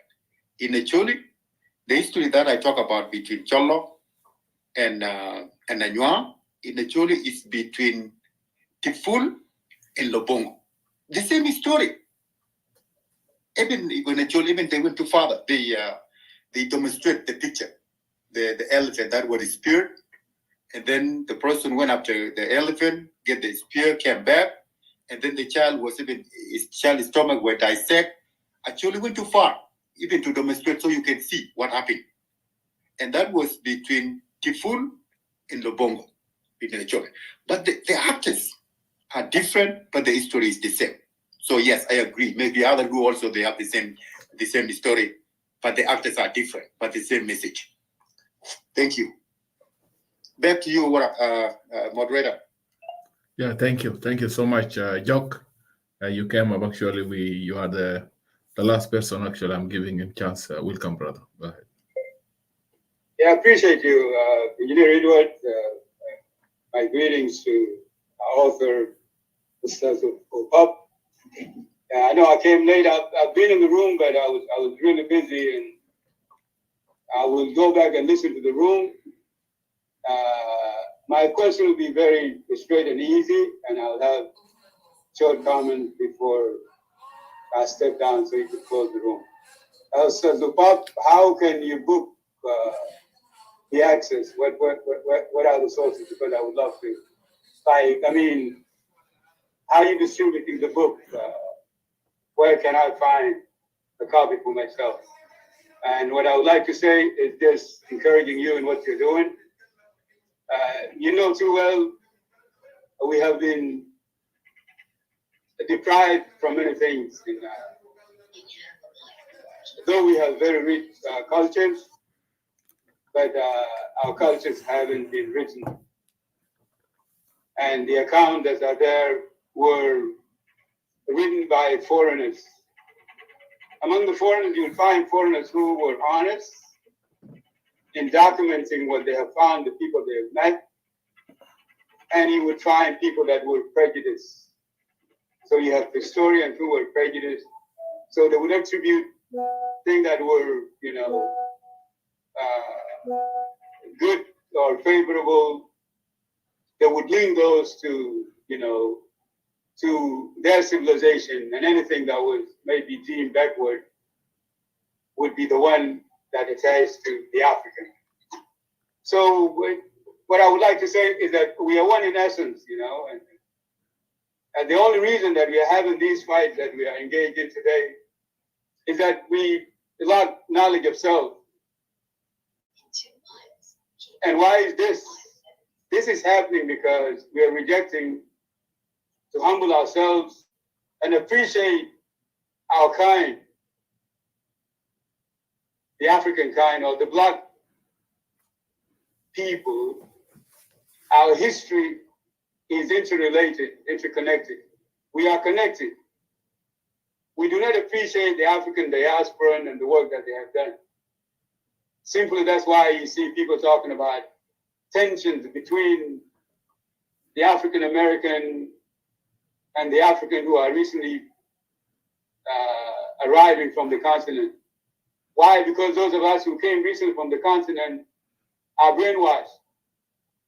A few from them are the ones that come humble, open to learn from those he's meeting here, from our brothers who were brought into enslavement. They've done their work because they've refused, and that's the resisting spirit of the African. Till this day, our people, all of us witnessed what happened with George Floyd. So the resistance of the African people is globally. We do not see that. We're fragmenting our struggles. And we are not different in South Sudan. That's why everything is looked from a tribal lens. We are not able to connect dots. How would somebody who is ill-equipped, ill-informed about his history or his story, how can he manage to connect the dots? He can't. So the advantages of those who had the peak to that, you would find people like Dr. Garang. People could differ with Garang. Why? Because we also have in our tribal issues. But Dr. Garang has benefited so much. Being here in the 60s, going to school here, the civil rights movement era, and he was a reader, an avid reader. He was able to learn so many things. And that's why you see now the realities in our country are very different. I do not want to talk very much. What I would like to say here, I think you could get help. We did work right post South Sudan, referendum and independence with Dr. Malofikate Asante.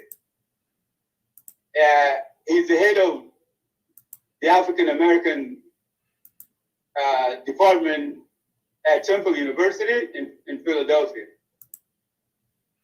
And he's running the PhD program there. He worked with us on the struggle of people of Sudan before our independence, and he continued to aid people of Sudan, the marginalized people of Sudan, and people of Sudan in general.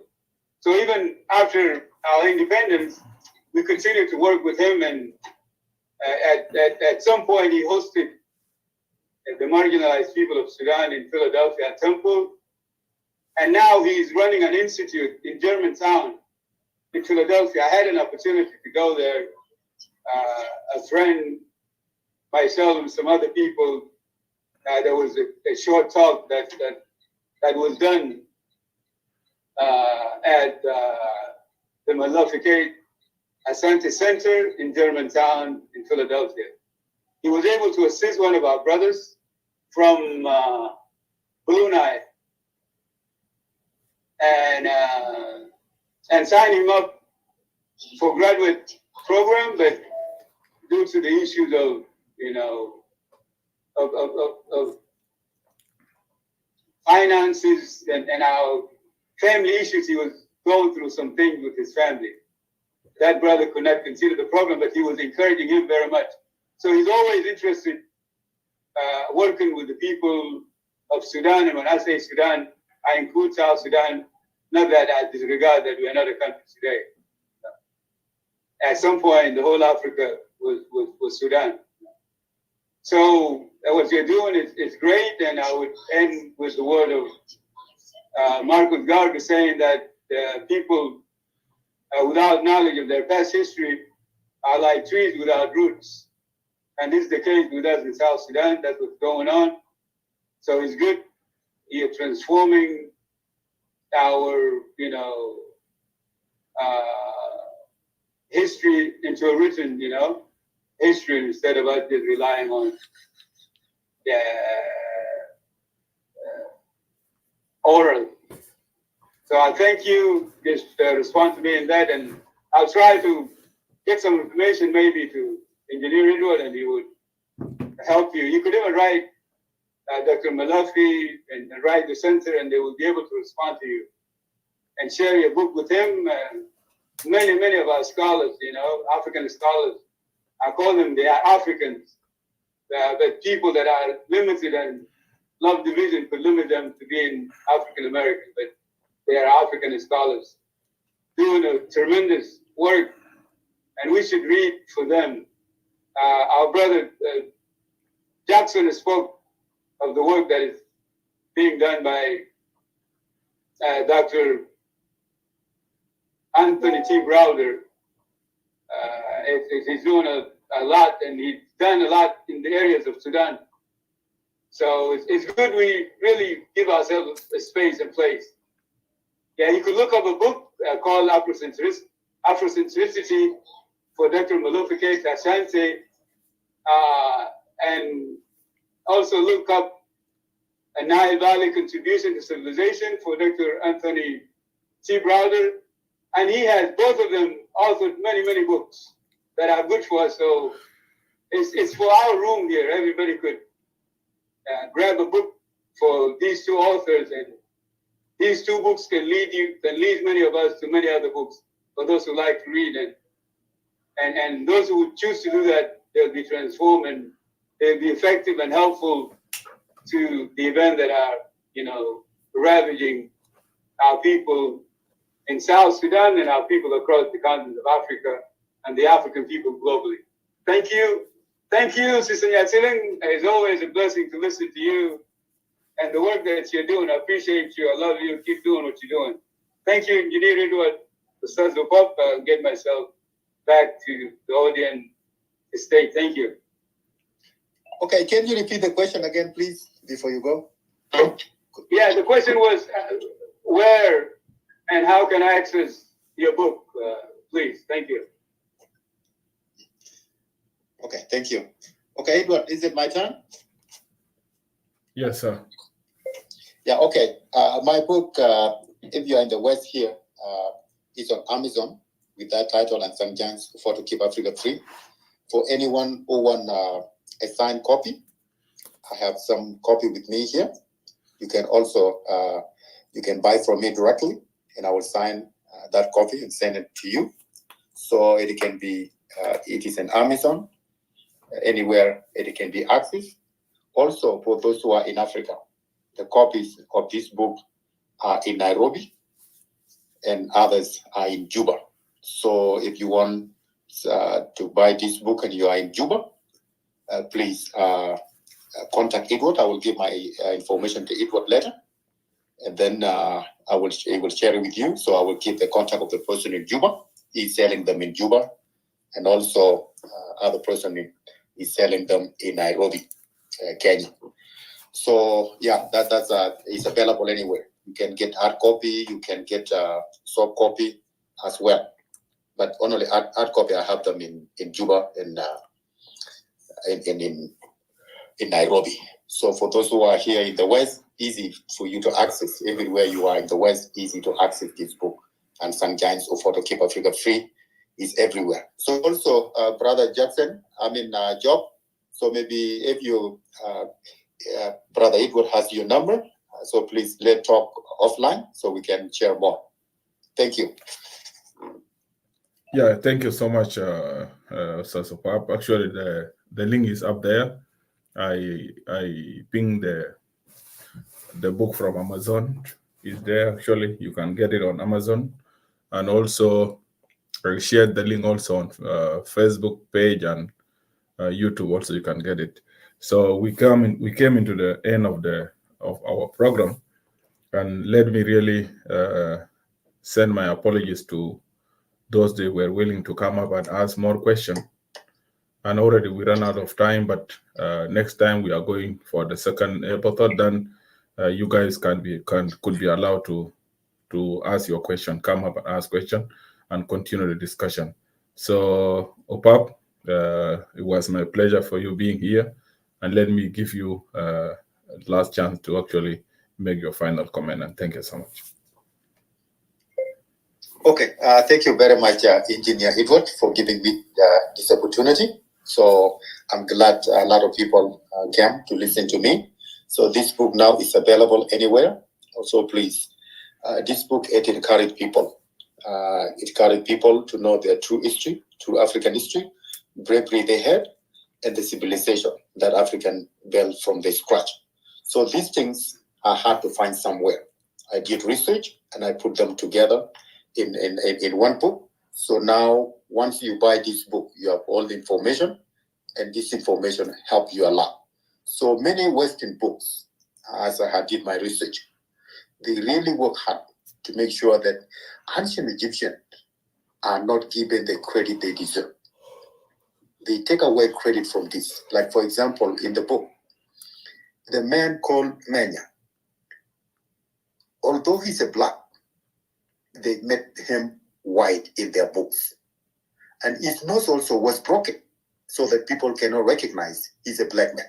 So they really went too far in damaging the history of ancient Egyptians so that these people could not be recognized as African. But thank God, some information survived, and here we are talking about true history of Africa. So now, I want to go back and state one thing I forgot. Elaborate a little bit. Gurta. we African people, and Anuak in particular, this idea of Gurtong is not only between Anuak themselves, they also, even now in 2000, now we have a website called Gurtong. And I want to take you back how Gurtong came up as a website. In Puchala in 2002, there was a NGO driver from Kenya. They brought staff from Kenya, and then when they went home, after they parked truck somewhere, and then there was an Anuak child. The boy, they play around the truck, and finally the boy slept under the truck. So when driver came, without his knowledge that one boy slept under the truck, he put his car and left. And then they ran over the boy and killed him. This is a Kenyan within the middle of Anuak. Nobody killed him. So now, after the boy was killed by accident, one of the Anuak guy who worked with the NGO. Is my voice clear? Yes. Okay. One of the Anuak guy who worked with the NGO, the same organization, he reported this to the organization he worked for. He said that in our culture, the incident that happened, this thing need to be settled. If not settled, the family may retaliate. But this thing, they will not take law in their hand. But this thing have to be pursued in a traditional way. So immediately the manager took this very serious. He said, "Okay, how do we do this?" He said, "You have to go to Talo and settle the case with in the palace." So now the manager of that company took the responsibility now on behalf of the driver. They went to Utalo. The case was settled, as I mentioned earlier. So the organization compensated for the life of the boys that were lost. So after this, because there were Europeans who witnessed this, including Kwajakoro himself, they said, "This is now how you resolve the conflict between the families when it comes to killing." And Yuan said, "Yes, that's how we resolve this." And if this happened somewhere else, Kenyan would have been killed. But he was saved because it happened in the kingdom. So after the settlement, they settled the case. This thing now, the idea of Gurtong came up as a way to settle dispute among Sudanese, South Sudanese, at that time Sudanese and Southern Sudanese in general. The website was created. If you go to the original website, you will see a man blending the spear against the stone. That's the symbol of blending the spear so that there would be no fight or bloodshed between two families. So that's the origin of Gurtong you see as a website today. It happened because Kenyan driver killed an Anuak boy, and the case was settled in Mutalo in 2002. That's how we have what is called now Gurtong. So this is what happened. So really we have some positive things in African tradition, but because of Western, the brainwash African, we don't see things that work for us. Like now, for example, the many wars now between communities in South Sudan can be settled the same way here. You know, community, they settle down. First of all, in Gurtong, there's a rule. You have to admit you make a mistake. You cannot be both victim and aggressor at the same time. One must confess that he committed crime, he took human lives, and he's guilty. Then once you admit it, then the family of deceased would forgive you and they will take compensation after they give you, and the case is done. You cannot be a victim and aggressor at the same time. One must confess he's guilty. So I think this is the last point I want to make. Thank you very much for coming. I really appreciate your coming, and thank you so much. For anyone interested in the book, you can get it on Amazon or you can purchase from me. And also, that's the way to get them. If somebody in Africa, just let them know this book can be purchased in Kenya and in Juba. Thank you, Brother Edward. Appreciate it. Yeah, thank you. Thank you so much. Thank you, Bob. شكرا جزيلا للناس المشاهدين والناس المستمعين في كلاب هاوس. أنا بشكركم كلكم للاستماع لكاتب وكاتب باب. وهنا نجي will be coming for part 2. The same book في حاجات كتير فوقه. So please continue reading the book, get your copy, and then we'll come again and also this discussion. اللي أنا داير أقوله طبعا صوت الشعب ده منصة بتاعت كله أبناء جنوب السودان. So anybody came up عنده كتاب عنده topic presentation, actually something you want to talk about, we'll go ahead and offer a time for him. So شكرا للناس للاستماع، وانا بشكر الناس المشاهدين في فيسبوك في يوتيوب في كلاب هاوس، وان شاء الله نلتقي بكم بكره. Thank you so much for being with us. Actually was during the 3 hours and a half now. So thank you. God bless you all. Have a good night and also have a good morning. شكرا لكم. نلتقي بكره ان شاء الله في غرفه بدايه بكره. Good night.